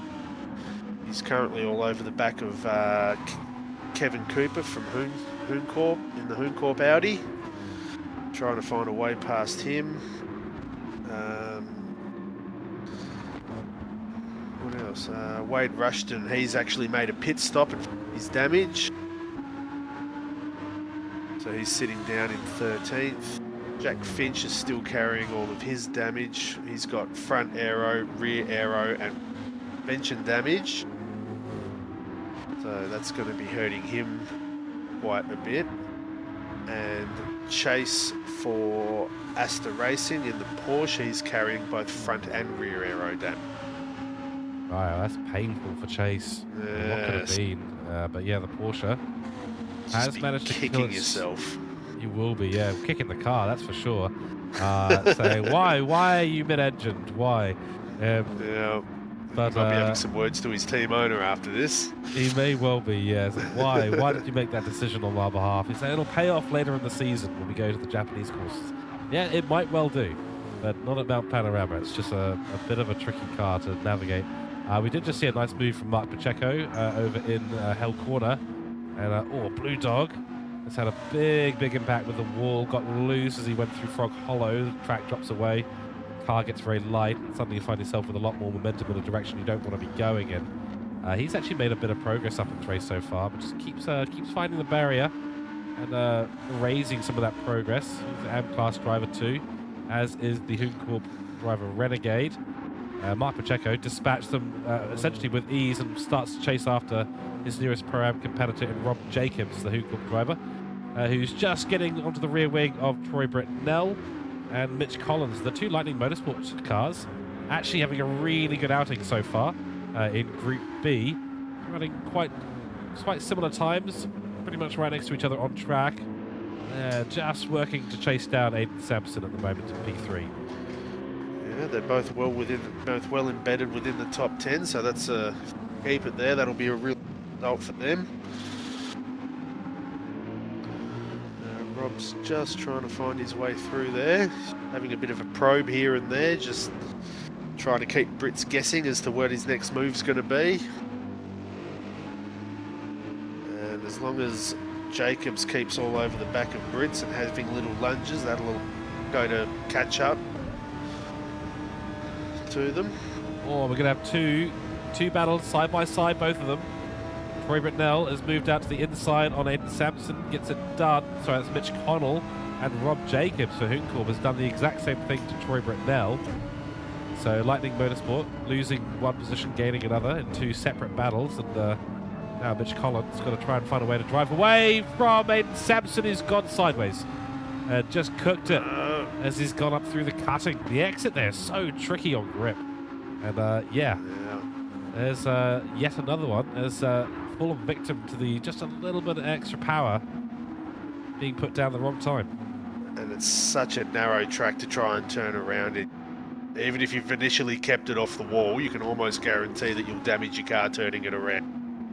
That's exactly right. Troy Britnell will be stoked to see that. One less car to overtake, as will Mark Pacheco, who's run so quickly through the dipper. Now he's found himself with a Audi right ahead of him. Got to back out, opts for the wider line into Forest Elbow. We'll have a good bit of power, great slipstream, and he's at the perfect distance for a great launch. We'll use the side draft nicely. The pass he will go in his BMW, side by side ahead, as Rob Jacobs now battles Mitch Collin for third place in this race. Two Pro-Am drivers going for it. Pacheco wants to be in this battle as well after that dreadful start on lap 1. Nothing that the Lightning Motorsport driver of Troy Britnell can do there. Rob Jacobs has to pull out of the move. Mitch Collin retains P3 in this race. Great battles going on around the grid right now. Absolutely stunning work from all. Another chance for Rob Jacobs, backs out of it again. All this is doing is bringing Mark Pacheco back into the conversation. Yes, it sure is. Rob Jacobs is just having those try and unsettle Colin a little bit. But every time he does it, it compromises the exit out of each catch up. And before you know it, a two-way battle becomes a three-way battle. That's exactly it. Before you know it, you've got a whole freight trader. Well, that's it. Suddenly the entire grid is suddenly behind you. Rob Jacobs tries to launch it down the inside, but there's a car there, and he's actually winding himself up on the exit. Mark Pacheco says, thank you very much. I'll take that position back right now and have a go at Mitch Collin in the next few corners' time. Mark Pacheco, of course, holding the fastest lap at the moment as well, a 2:04.134, has a moment of his own. Rob Jacobs, the opportunist. Oh, dear, oh, dear. It's gone all wrong for both of them. Rob Jacobs tried on the inside as they headed through the Exeter quarry, and it looked like Pacheco was trying to fight the position back, nearly held it, but they ended up in contact, and that's more damage for Pacheco. Yeah, that's front aero and front left suspension Pacheco, so that is... By the way, we are getting your it'll be mic cut off just a little bit, just FYI, Scott. Just keep Sorry, cutting. is that better? Quite all right, it does sound a bit better. You were saying? Yeah, I was just saying that he's now got front aero and front left suspension damage, so he'll no doubt be on. You know, hey guys, need a plan here. Stay out, Exactly. and I reckon they'll probably be telling him to stay out for now. Just the actual time loss is, because sometimes you can manage it, sometimes it's not that bad, but other times you can be losing a solid 1+ second a lap. So Exactly they'll right. probably just gather a bit of data over this next lap or two, hopefully, and make a decision as to whether he stays out or comes in. Yeah, he's made huge progress back through the field, of course, going from further up the grid to right on the back, now back to P5, so he's got plenty of pace on him. Be surprised if this damage affects him too much. Half a tank of fuel still on board for Pacheco. So there's still an opportunity for him to sort of regain something from out of it. Still pulling away from Troy Britnell and behind the Renegade in the doldrums. We see our first pit stoppers, Shane Attard for Aston Racing in the pits, getting rid of those medium tyres most likely, and probably a little bit of fuel. The 13 minutes in, and also he'll be repairing the damage. He has picked up it's probably more for the damage more than anything. Yeah, it's nearly there's more He's parts pitting. of the car with damage than there are without at the moment. Really are. So Richard Robinson, he's carrying on with some front aero and right suspension damage. That looks like that happened back on either lap 2 or 3. Looking at his lap times. There's not too many cars out there at the moment who don't have a huge amount of damage or haven't had a bit of damage through this race so far. Snake Eyes and Wade Rushton, also known as Ruzzy, both going for it, battling for the P10 position. It's a great nickname, that is. And then Shane Adder, P13. Yes. Finch just coming in now to repair some of that damage that he had from earlier on in the race. Going from third to nearly last. Then Chase, who's also picked up more damage, despite having pitted 4 damage. So the Porsche it's really just not working out for Chase at all. He was really in such a good position early on in the race. So the AMP class drivers just being caught out slightly in these conditions, I think. Yeah, it's one of the hard things to consider when selecting a car is that you're not just selecting a car for guys who are overly quick and have a lot of experience driving cars. You may potentially be selecting a car for someone who might not have that driving experience yet. So that was sort of one of the reasons why I myself pick an MR car, especially with this track being the first track of the season. Like I've always just found that the front engines are just so much more easier to drive. Absolutely. Yeah. And it's the same with there's a lot of choices that have been ignored in terms of the cars available for the season. Yeah, I mean, there was the Mustang that wasn't picked. There was McLaren, the Aston Ferrari. Martin the Aston Martin V12 Vantage. Yep. As well, that wasn't picked. I think CP were originally in talk McLaren, and that deal must have fallen through because they're now in Lambic. Yeah, they're obviously set on an MR car there, because I can tell you the McLaren at this circuit is a killer as well. Great on a lot of other circuits, but Ferrari as well. Yep, 458 d'Italia. Surprised no one picked the Ferrari, because that's, if you can get that car right, that's actually hard to drive. That's right. And I think, was the NSX in the selection? I can't remember. I've got it up here, so let me do a little run through. There was no, not an NSX. No, not the NSX. Brent model, I feel like I'm missing one. Advantage, Ferrari, Aston Martin, McLaren. Nope, we got them all. Nope, we got them all. Yeah, so only 9 cars available. 6 of them. Sorry, 1, 2, 3, 4, 5. 5 of them, 5 out of 9 being chosen by the teams, 4 being ignored. Shame, because I'm a big McLaren fan. Would have loved to see some people try and navigate it around some of these circuits. But I do also know its temperament acts very similar to a Porsche, unless you know what you're doing with the McLaren. So yeah, it makes sense. The drivers will have to do their own adjustments to the car but the team owners have the responsibility to make sure that it's something that everyone is comfortable in getting in. And if they don't do that, then you might have some drivers struggling a little bit more than others. Jackson Dean, I should say. Gene Daxon. Wow, this cold has definitely affected my headspace, because I'm saying good constanoon afterall. For those who know, you know. Hasseldine in the P2, followed by Rob Jacobs in P3 for Hooncorp, still holding off Mitch Collin. Pacheco made his way back up. Doesn't look like Pacheco's been particularly affected by the damage, so I'd be surprised they've if he obviously ends up elected to keep him out. I mean, he's still running sort of mid 204s at the moment, so fuel saving on medium tyres with damage. That's right. Pretty decent pace. Shows how good his pace is. The car's ahead, running the 205s at the moment, so he's definitely still in contention. He's caught up a whole bunch to Mitch Collin, and I think he'll be in this battle pretty quickly. Of course, Mitch Collin also holding his own little bit of damage now. No damage for Rob Jacobs, but it's an Audi, so we shall see how the Audi does fare, especially as we go over and up and down the hill. It's just, you know, that is unfortunately the conversation. We have said it many times that the MR cars just really don't do well at tracks that have a lot of pitching up and pitching down. It just you can just see it in the way that the car's body language is. They're just so easy to unback.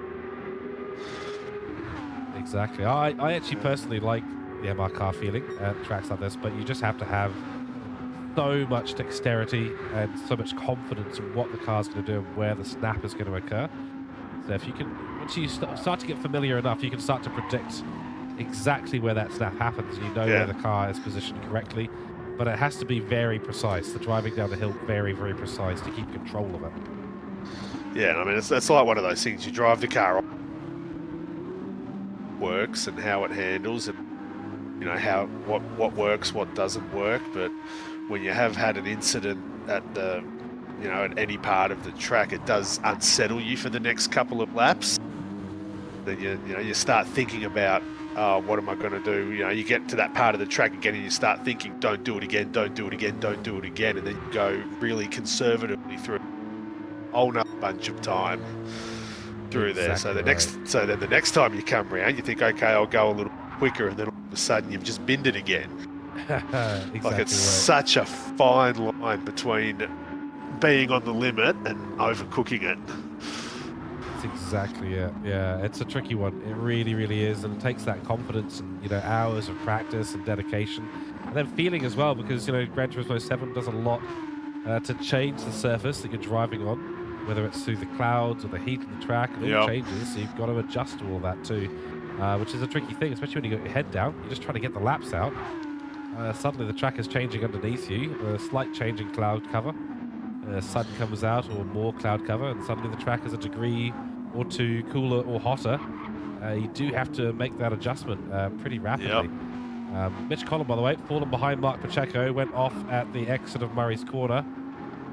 Mark Pacheco now up in the P4, Rob Jacobs in P3, Hasseldine in P2, and then there's Jackson Dean, who we haven't talked a lot about. He's a new name to the MotorMotion E-Series, signed up with Hassel 1 Motorsport as a Pro-Am driver. He's been on the racing medium so far, good amount of fuel on board. Cars ahead now getting blue flag, but yeah, he's really shown at the moment he's got the right stuff. And Hassel 1 Motorsport, P1, P2, they're going to be bagging a lot of points. Absolutely. I mean, if Hasseldine finishes in front of all these Pro-Am drivers, I wonder if Team Orders will come in to let, you know, if this continues on as is, I wonder if Team Orders will come in to allow for Jackson to allow Hassel in front of him to bag that extra point. Yeah, it could be a sensible thing to do. I'm not quite sure if the extra points applies to the Drivers' Championship and the Team Championship. I think it's only to the Drivers' Championships, isn't it? I don't think. No, it does. It does go to the team. There is also just team-based championship points if you have both your drivers finish in the top 10 in their group. So as long as Jackson top 10. Top 10, yes. So as long as both cars finish in the top 10, you get 2 points a car, so you end up with 4 extra points. There you go, yeah. So there's a lot on it, and working together as a team does pay dividends. Yes, it really does promote the team. Yeah, working together as a team. Yeah, and this also applies to bringing up the AM and Pro drivers, the Pro-Am drivers, you know, getting them more and more familiar with the car and actually bringing them along for a journey. You don't just abandon the AM driver or abandon the Pro-Am driver. No, you need to be getting communication. You've got elite drivers in there for a reason. They're there to not just go and drive fast. Most of them can go and drive fast and not do a lot of practice because they are that good. So there's time that can be spent there to help bring up the other drivers. It helps the overall team culture, and of course bags you a bunch more points, right? Definitely promotes that team practice culture. You know, get on track with your team, run some laps, work out your strategies, give advice where needed. Got to do it. It's so important to mix up that information. We've got one of the pits now. Didn't see who that was. Jackson Dean and Hasseldine still continuing, both on the medium tyres. 3 in the pits. We've got Blue Dog, Ruzzy, and Chase in there. Yes, indeed. So that's Chase who just came in. Ruzzy's got himself a 4-second penalty. That's massive. I think he must have crossed the pit line there. He certainly has. It's easy to do on entry, and actually surprisingly easy to do on exit as well. He must have picked up a 1-second penalty somewhere else, as well as the 3-second penalty for going across the line on the entry. Blue flags out for Blue Dog and Ruzzy. The S's can be brutal at the bottom of the S's there. They can be brutal for a track limit penalty if you get too close to that that wall on the left. Yes. Which, when you look at the way they drive around here in real life, that is for some reason. Our stewards have said, well, if you cut that corner too much and get too close to that wall, we will give you a penalty for it. Yeah, absolutely. So all the drivers were warned about it, so... it's definitely something of contention, isn't it? Yeah. You know, the Gran Turismo 7 does well on so many things.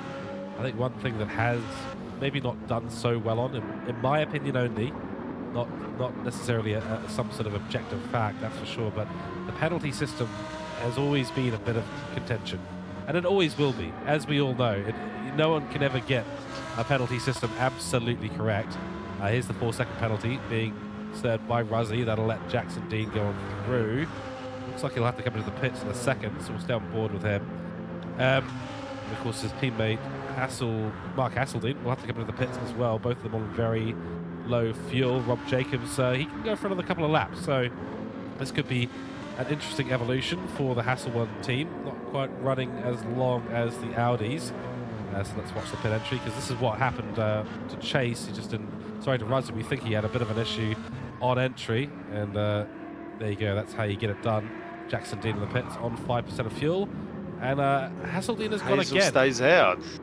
Interesting. He's running very low fuel. He does have that little bit more fuel. Yeah, he does have that little bit more than Jackson, though. So that is true, yes. Probably to avoid the double stack. He's just going to stay out that little bit longer. Absolutely right. Yeah, 5% of fuel, so not saving as much as the rest of them on the track. Mitch Collin, 12%. Pacheco comes into the pits, 9%. We'll get that damage repaired. Likely most of them going to another set of the medium tyres. We shall see. Oh my goodness, am I seeing this right? Hold on, you need to confirm this for me.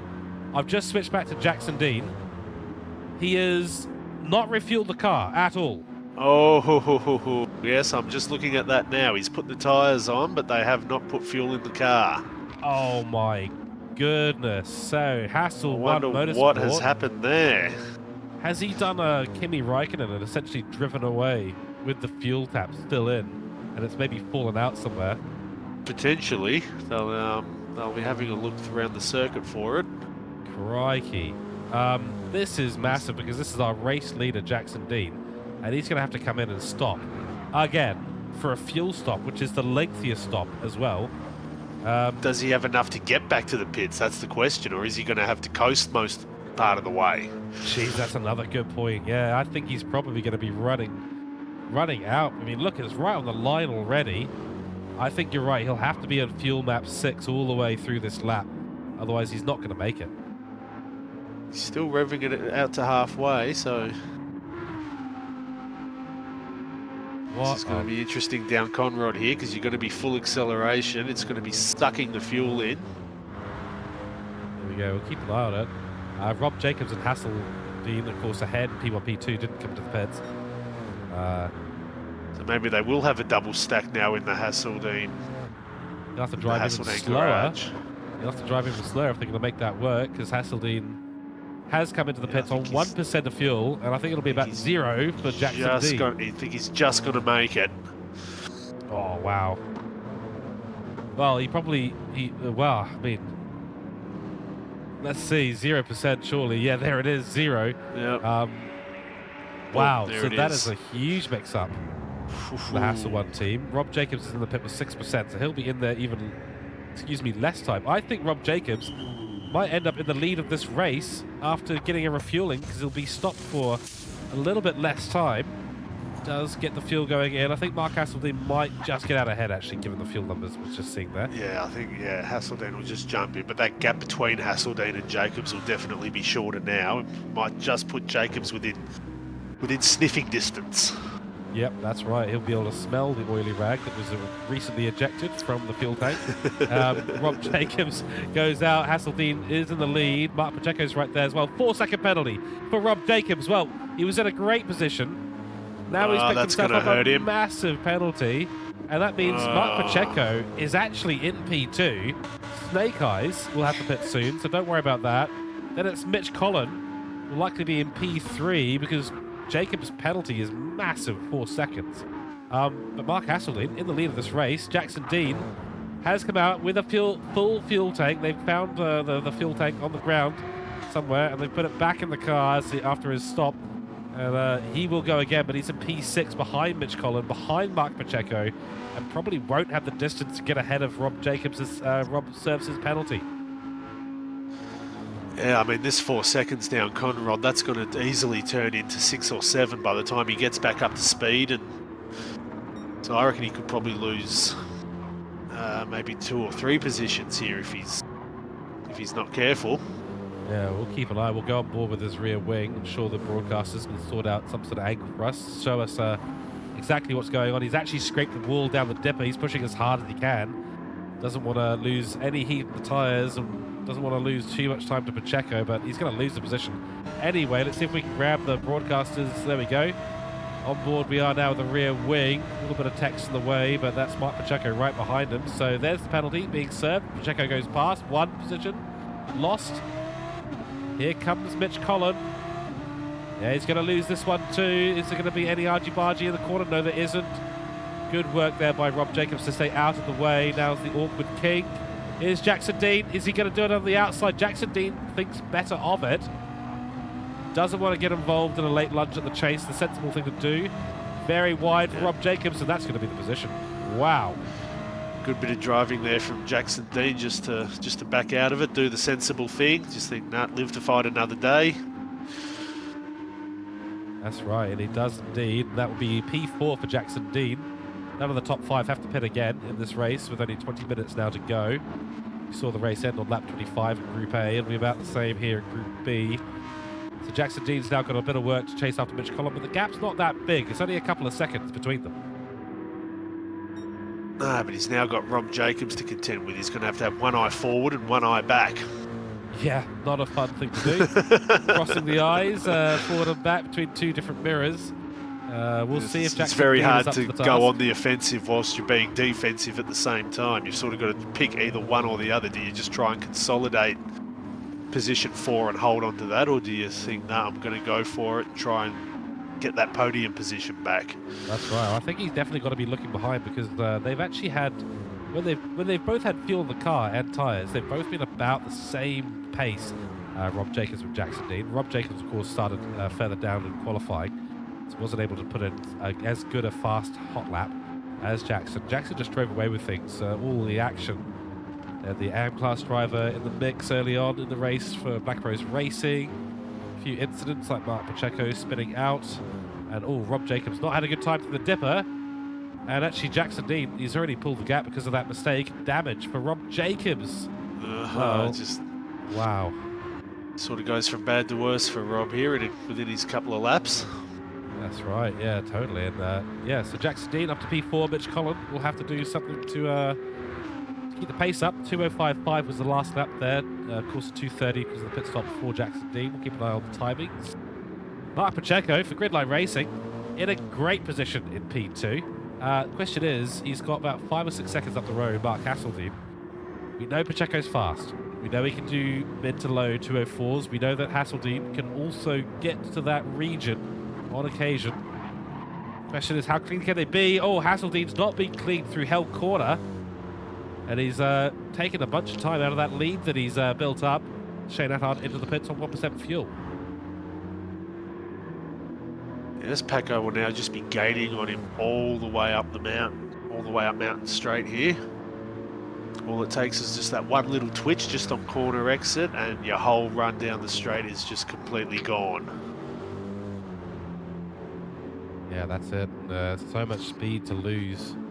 2 very critical straights, 2 corners. Hell Corner, that's why it's known as Hell Corner. One of the reasons why it's known as Hell Corner. Because if you screw it up, your entire Mountain Straight, 1.1 kilometers of worth of track is absolutely busted in terms of your delta. Then of course Forest Elbow as well, coming down the hill. Probably 2 of the trickiest braking zones in the entire circuit. Hell Corner, always a little bit tricky to get right.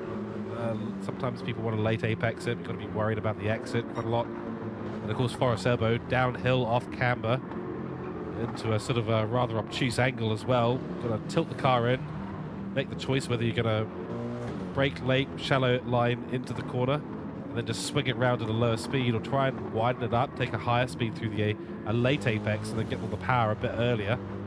Depends on whether you're defending or attacking, or just want to keep the tyres intact. And it's so critical for that 1.7 kilometre straight down towards the chase. Yes, you know you're in a pretty formidable circuit when turn 1 is called Hell Corner. Yeah, that's right. Yeah. It makes you think, well, what's turn 2 and turn 3 and turn 4 called? You know, if they've called turn 1 Hell Corner, what have they actually got in store for us around this track? Yeah, that's right. Hell, Purgatory, Dungeon, various Brimstone. forms of torture, brimstone, hot coals, torture sticks, hot irons. I'm sure there's a whole bunch. Then you get to the chase and you know, you think it's all over, but no, then you got Murray's Bend as well. And it's such a critical. Bathurst is one of those places. There is not a single unimportant or insignificant corner here. No, you've got to get every one of them spot on. That's right. Yeah. And this is you know, the supercar greats talking about Bathurst. Boy, you know, if you hear the explanation of what you have to do at every single corner. You get into Griffin's Bend, harden the brakes, turn it in, watch the apex on the inside line. Got to line up for an early bit of acceleration because now you're going up the hill. Now it's critical that you find that perfect line, get the power down because you're heading up into a zone where you don't need to brake at 100%. Trail braking suddenly becomes really, really important. So you're using every gear, every motion and technique in driving is used on every single corner. This is why it's such a brilliant track. Yeah, I reckon, in my opinion, Bathurst is probably the greatest racetrack in the world. You can keep your Nordschleife, you can keep your Spa. You know, they're both brilliant for their own reasons. Hassel's just spun it at the S's. Oh no, it is. He's gone. Yeah, Hassel has just spun around. Oh no! Just went in just a little bit too quick, and round she went. That is a disaster. I just happened to be on board with him then when that happened. Wow, so, we were on board with a different battle. Yeah, I was just on board with him then watching it. Wow, so what exactly happened? He just came in just a little bit too hot over the top there and just hit that first curb on the left there, and it just launched the car a little bit. Oh no! Right, well, very easily done, but he's kept it off the wall. He hasn't got any damage. Yeah. How has he managed that? No damage with an accident at Skyline? He was very fortunate to be at probably the widest part of Skyline. Wow. He had the escape road on his left there that he could drive onto to flick the back around, and yeah, if he had have been just a little bit further down, he would have been bouncing off the walls like a ping pong ball. Okay. All right, so that changes things up again as we see his teammate Jackson Dean run a little bit deep there. Pacheco for Gridline Racing, now in the lead with a decent gap over to Mitch Collin. Last laps there and fastest lap. in the last couple of laps, 204.1, I should say. So Pacheco in a really great position to take home a good bit of points. Now, Pacheco is the Pro-Am category driver for Gridline Racing, so there won't be any extra points for him if he finishes here. Then, of course, Mitch Collin, also Pro-Am. So Pro-Am battle going on right now. Lightning Motorsport under a lot of pressure from Jackson Dean and Hassel 1 Motorsport. He wants to back into the P2 position and a chance to go after Pacheco. After leading this race for so long, Jackson Dean making that mistake in the pits, or the team certainly making the mistake in the pits, and not refueling the car on lap 12 or so. And now, look at the pressure he's putting. This is the scariest thing to have a car this close behind you, because you just don't know what they're going to do, and you suddenly find yourself offline, as we were talking about the precision required at this track earlier on. Well, suddenly you're lacking in the precision required. That's a barrier there, collision from Mitch Connell. There's also a yellow flag around the circuit as well. Don't know who caused that. I believe that would have been Blue Dog. Blue Dog, so he's right at the back. Just spun at it. Yeah, he just looped it at Forest Elbow there. Oh, and here goes Jackson Dean.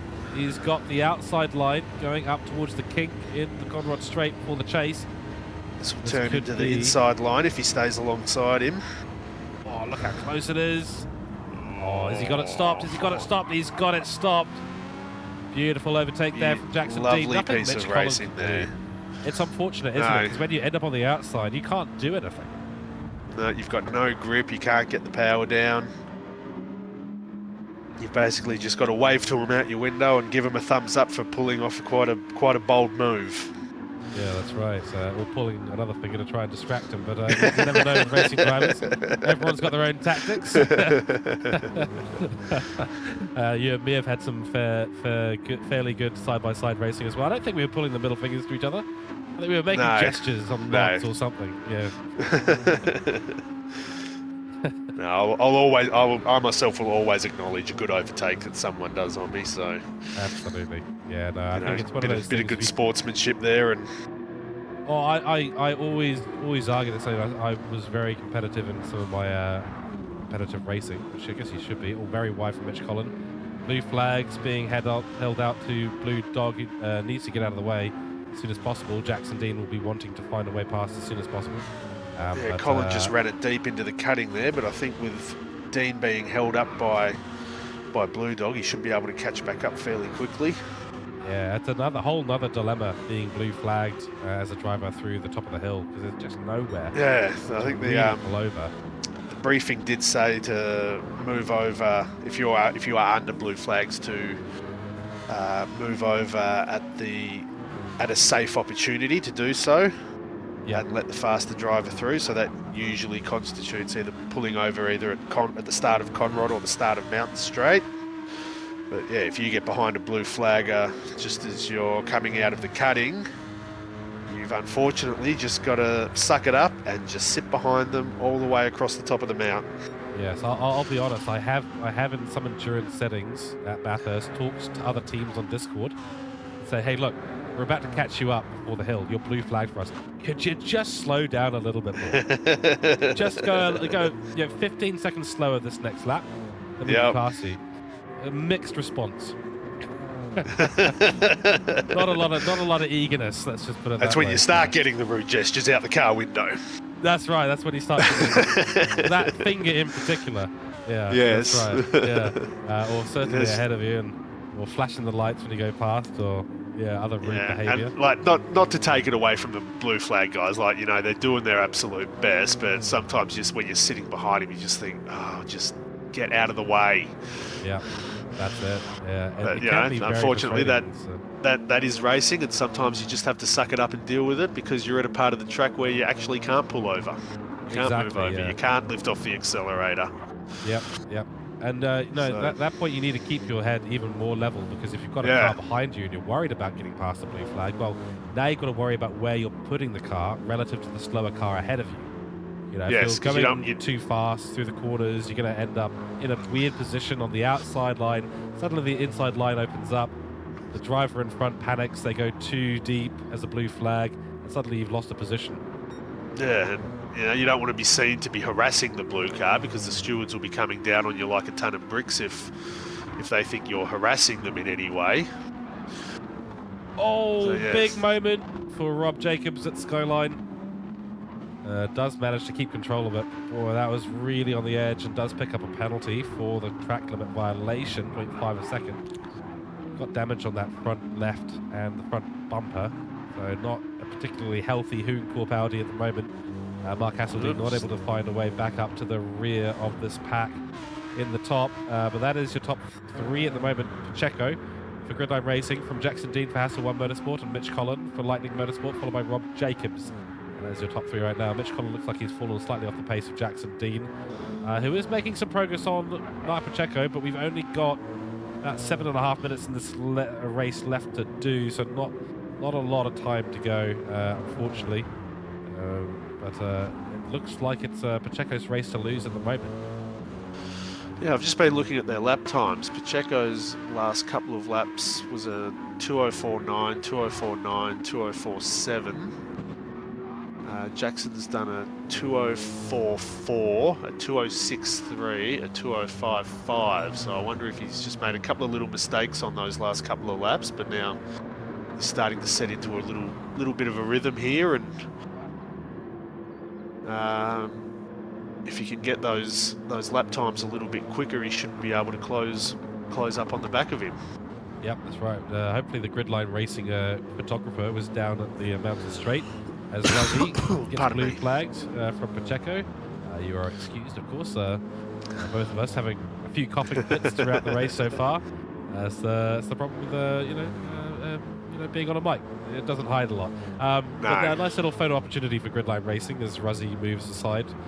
Wade Rush moves aside for his colleague in Pro-Am, Pacheco, who now finds himself leading the race. And this must be a bit of an interesting mindset here for Mark Pacheco. He's gone from reasonably high up, lots of expectations for the race, to crashing out on turn 1 of lap 1, ending up in the back of the grid, and then suddenly finding himself in the lead of the race.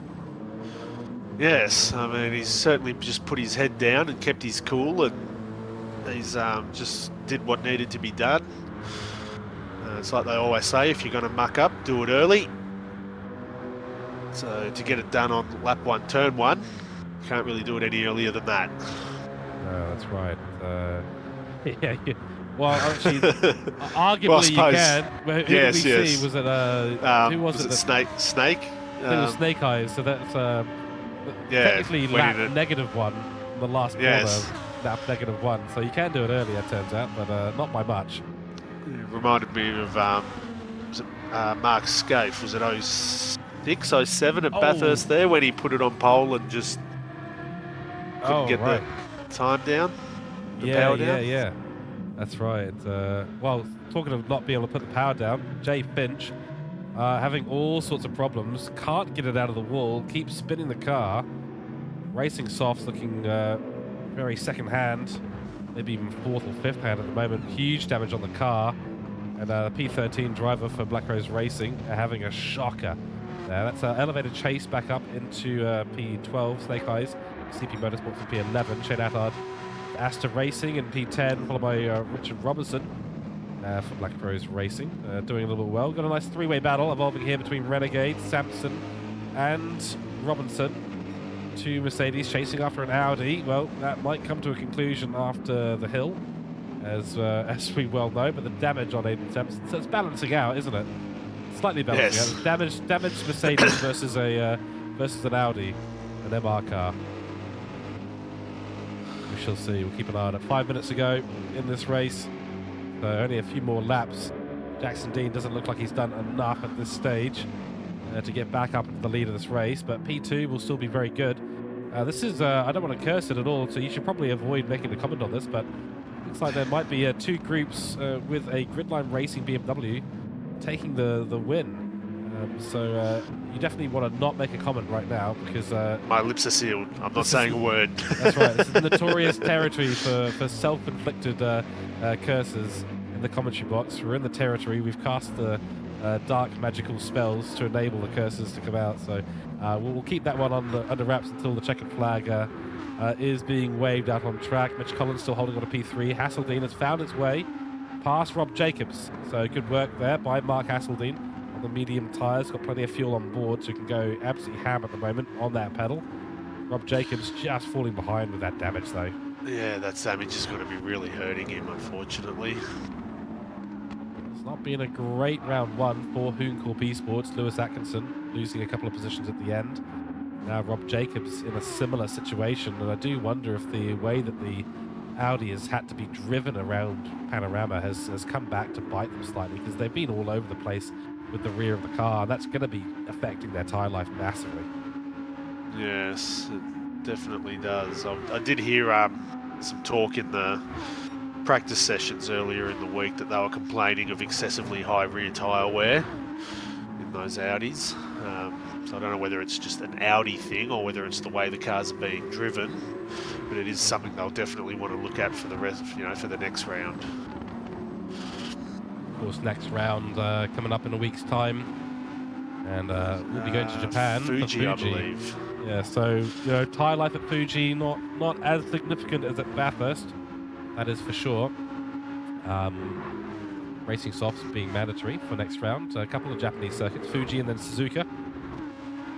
So sticking to our oceanic region for the moment, or East Asia as well, of course. Oh my goodness, we're just keeping an eye on Rob Jacobs. It is so unstable as they head down the hill. And through the dipper as well. How has he controlled this? He's actually managed to hold on to it. I have no idea how. I mean, he's spending more time laterally sideways than he is in a straight line. Yeah, and that won't be doing anything at all for his tyres. Not at all. Speaking of tyres, Hasseldine's tyres are a little bit better than... oh, gee, I thought we had Jackson Dean going past Pacheco. But no, it's actually just past Ruzzy, who's blue flagged. There is a yellow flag. Who's that? I can't see who it is at the moment. Ruzzy's gone off. Oh, Ruzzy's gone off. Oh, okay. Wade Rushton for GLR. That's unfortunate for them. Yeah. Yeah, the battle between Mitch Collin and Hasseldine is on. It is absolutely on. An Audi versus BMW. Hasseldine looking more comfortable in the car right now. How far is Jackson Dean from Pacheco now, though? Not too far. No. There's a car in between them. But we've got... This is the last lap of the race right here for all of our top runners. So I don't think he's got enough distance there, Jackson Dean. No, and I think he's now going to have to sit behind Finch all across the top of the mountain now, so... That's right, he will have to. Yeah, blue flags are out, but nothing that the Black Rose racing car can do. No, he's just got to keep doing what he's doing, hold his line. Yep. That's it. Then Paco's also got a blue flagger in front of him as well, so... Oh, well, even Stevens then. In the meantime, Mark Hasseldine up to P3. He's got it done. Not quite sure where, maybe in Griffiths Bend. But he has got it done, and Mitch Collin falls to P4, so 2 Audis in a row. Lightning Motorsports and Hooncorp now the ones battling it out for P4. This is a P2 and 3 for Hasselblad Motorsports. They'll be stoked with this. And wow, these Audis fighting and offline. I've never been more terrified as a commentator on a race and watching 2 Audis battling.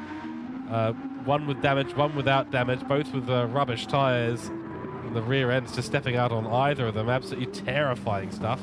Making it work though somehow. So these chaps are going for it. Won't be as much of an issue at Fuji next week for the Audis. Might find they're actually quite good around a circuit with these wider, more flowing, high to medium speed corners. In the meantime, we've got to look ahead because Mark Pacheco, he is about to come through Murray's Bend for the last time. Hits the brakes at the 75-meter mark, turns in, and that will be it. Checkered flag taken by Gridline Racing in Group A and B. Dan Wood and Pacheco, their inaugural winners in the group and also in the Pro-Am category and the Elite category. Congratulations there to Gridline Racing. Jackson Dean will come home with a very handy P2, what could have been had the team figured out the refueling correctly.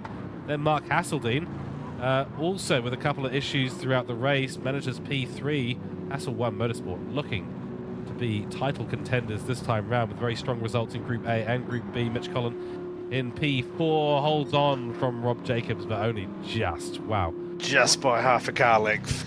Wow, another close finish across the line. It seems to widen up in the middle part of the race, and then suddenly we find ourselves all stitched back together at the end of the race. Well, there we go. Let's go and take a little look at the slides and look at the results at the end of this race. Any further action? Did we get a little bit of further action there at the end, did we? Yeah, there was. Samson just gave Renegade a little tap into the final corner there and pushed him out into the dirt, but he did the right thing and sat behind him, so Renegade finished in front of him still. Excellent. Good to see the redressing there and the respect between drivers. This is an important aspect, and especially when you've got settings like the full damage. If you're causing damage to other cars, of course the stewards will be taking a very close look, but the redress, always the sportsman thing to do. Right, let's take a look at... Always, exactly, yeah. Let's take a look at Group B results for the race. Mark Pacheco for Gridline Racing takes home 44 points. Pro-Am victory as well. Jackson Dean in P2. Then Mark Hasseldine finishes ahead of every other Pro-Am competitor. And Hasselone Motorsports takes him a P2 and P3. Extra points there for Mark Hasseldine. And he'll get the most points out of this entire lobby on 50 for his finish ahead of the rest of the Pro-Am grid. Mitch Collin, Lightning Motorsports, P3 overall in Pro-Am, P4 overall in the race. Rob Jacobs, P5, P4 technically in the Pro-Am category. Then Troy Britnell takes home P2 in the AM class, followed by Kevin Cooper for Cooke Esports. Hayden Sampson in P8, followed by Richard Robinson for Black Rose Racing. Shane Attard in P10. Scott Dillon in P11. So a lot of Pro-Am drivers not having a good day of racing, unfortunately. Then we've got Aiden Chase for Astor Racing in P12. Jack Finch for Black Rose Racing P13. P14, Wade Rushton, followed by P15. Graham Splint for CB Motorsport. And P16, a DNS, of course, for Bob Massey for Diffusion Race Engineering. Let's take a quick look at the overall standings for Pro-Am and AM. Does line up like this. Pacheco leading Pro-Am for Gridline Racing, followed by Jackson Dean, Mitchell Collin, Rob Jacobs, Aiden Sampson, Richard Robinson, Shane Attard, and Scott Dillon at the rear end of the Pro-Am field. Then the AM standings, Mark Hasseldine for Hasselone Motorsports leads away with 50 points. I think that's the most out of all the standings, I believe. So he has got the most points to his name at the moment. Troy Britnell on P2 for Lightning Motorsport, followed by Kevin Cooper for Cooke Esports, Aiden Chase for Astor Racing, then Jack Finch for Black Rose, Wade Rushton for Gridline Racing, Graham Splint for CP Motorsport, and Bob Massey on 0 points at the moment. Let's take a little look at the condition of the grid for the Team Championship, which is what we all want to find out about now after all that racing between 4 divisions across 2 groups and 32 drivers. What are the 8 teams up to? Let's see. Hasselone Motorsport, our current leader. What a great start to the season. They have had 175 points overall.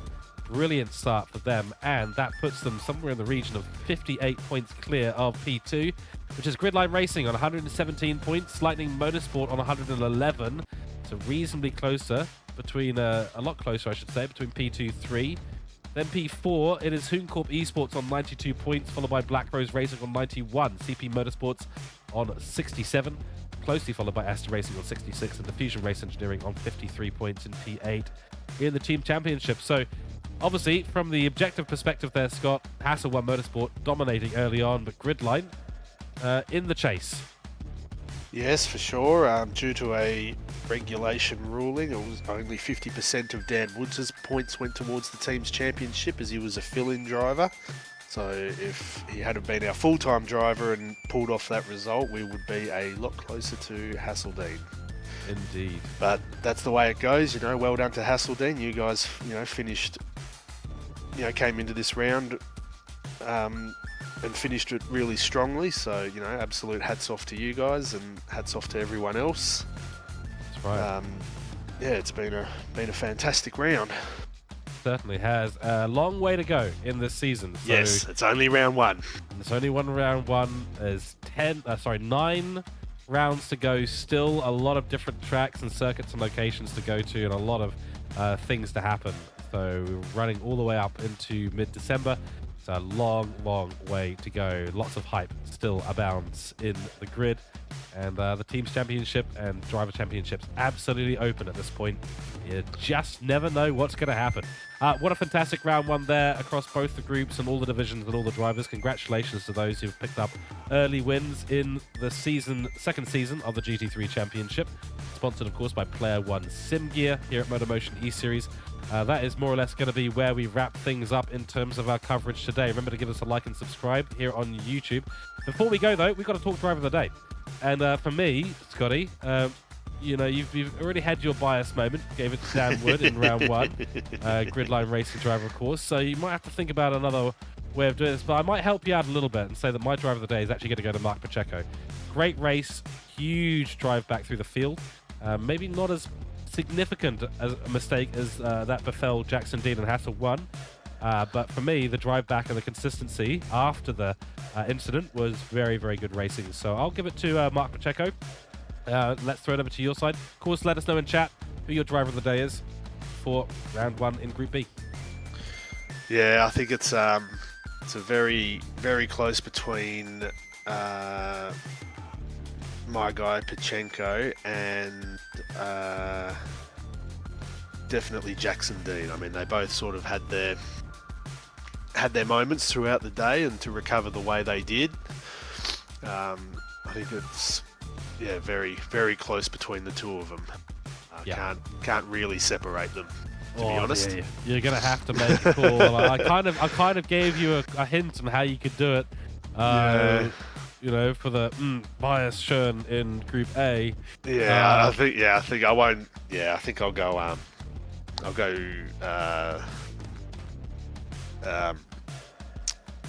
Mental blank. I'll go Jackson Dean for this one. Jackson Dean, just okay, having to make that extra pit stop, and I think that just gives him just that very slight edge to come back and cover the way he did.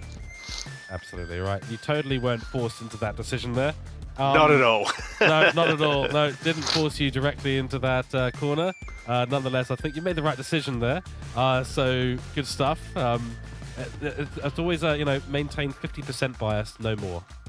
Yeah. That's how it sure. goes.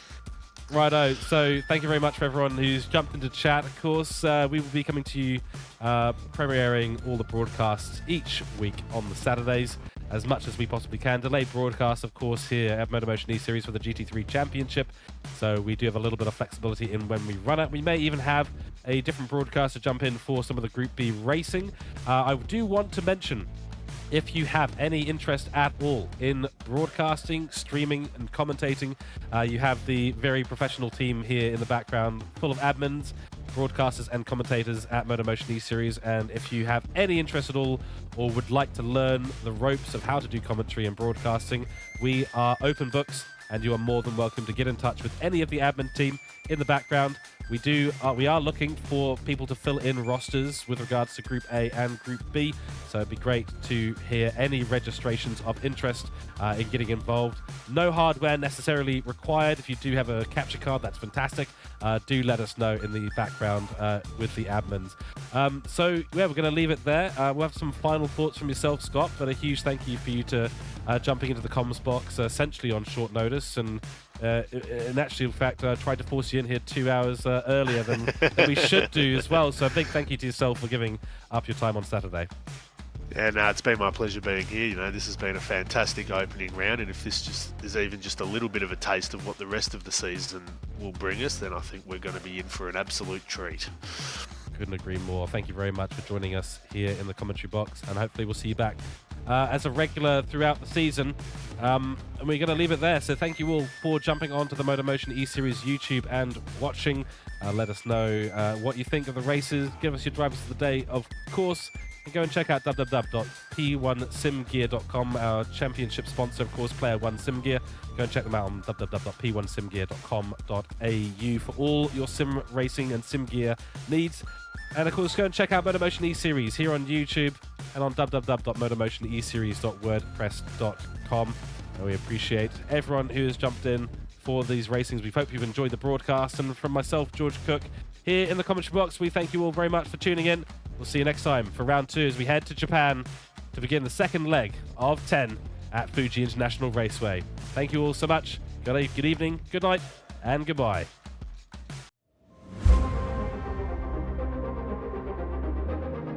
And it is lights out, and away we go here at cloudy Nürburgring GP. being cautious. They know it's a long race. Still 21 laps to go.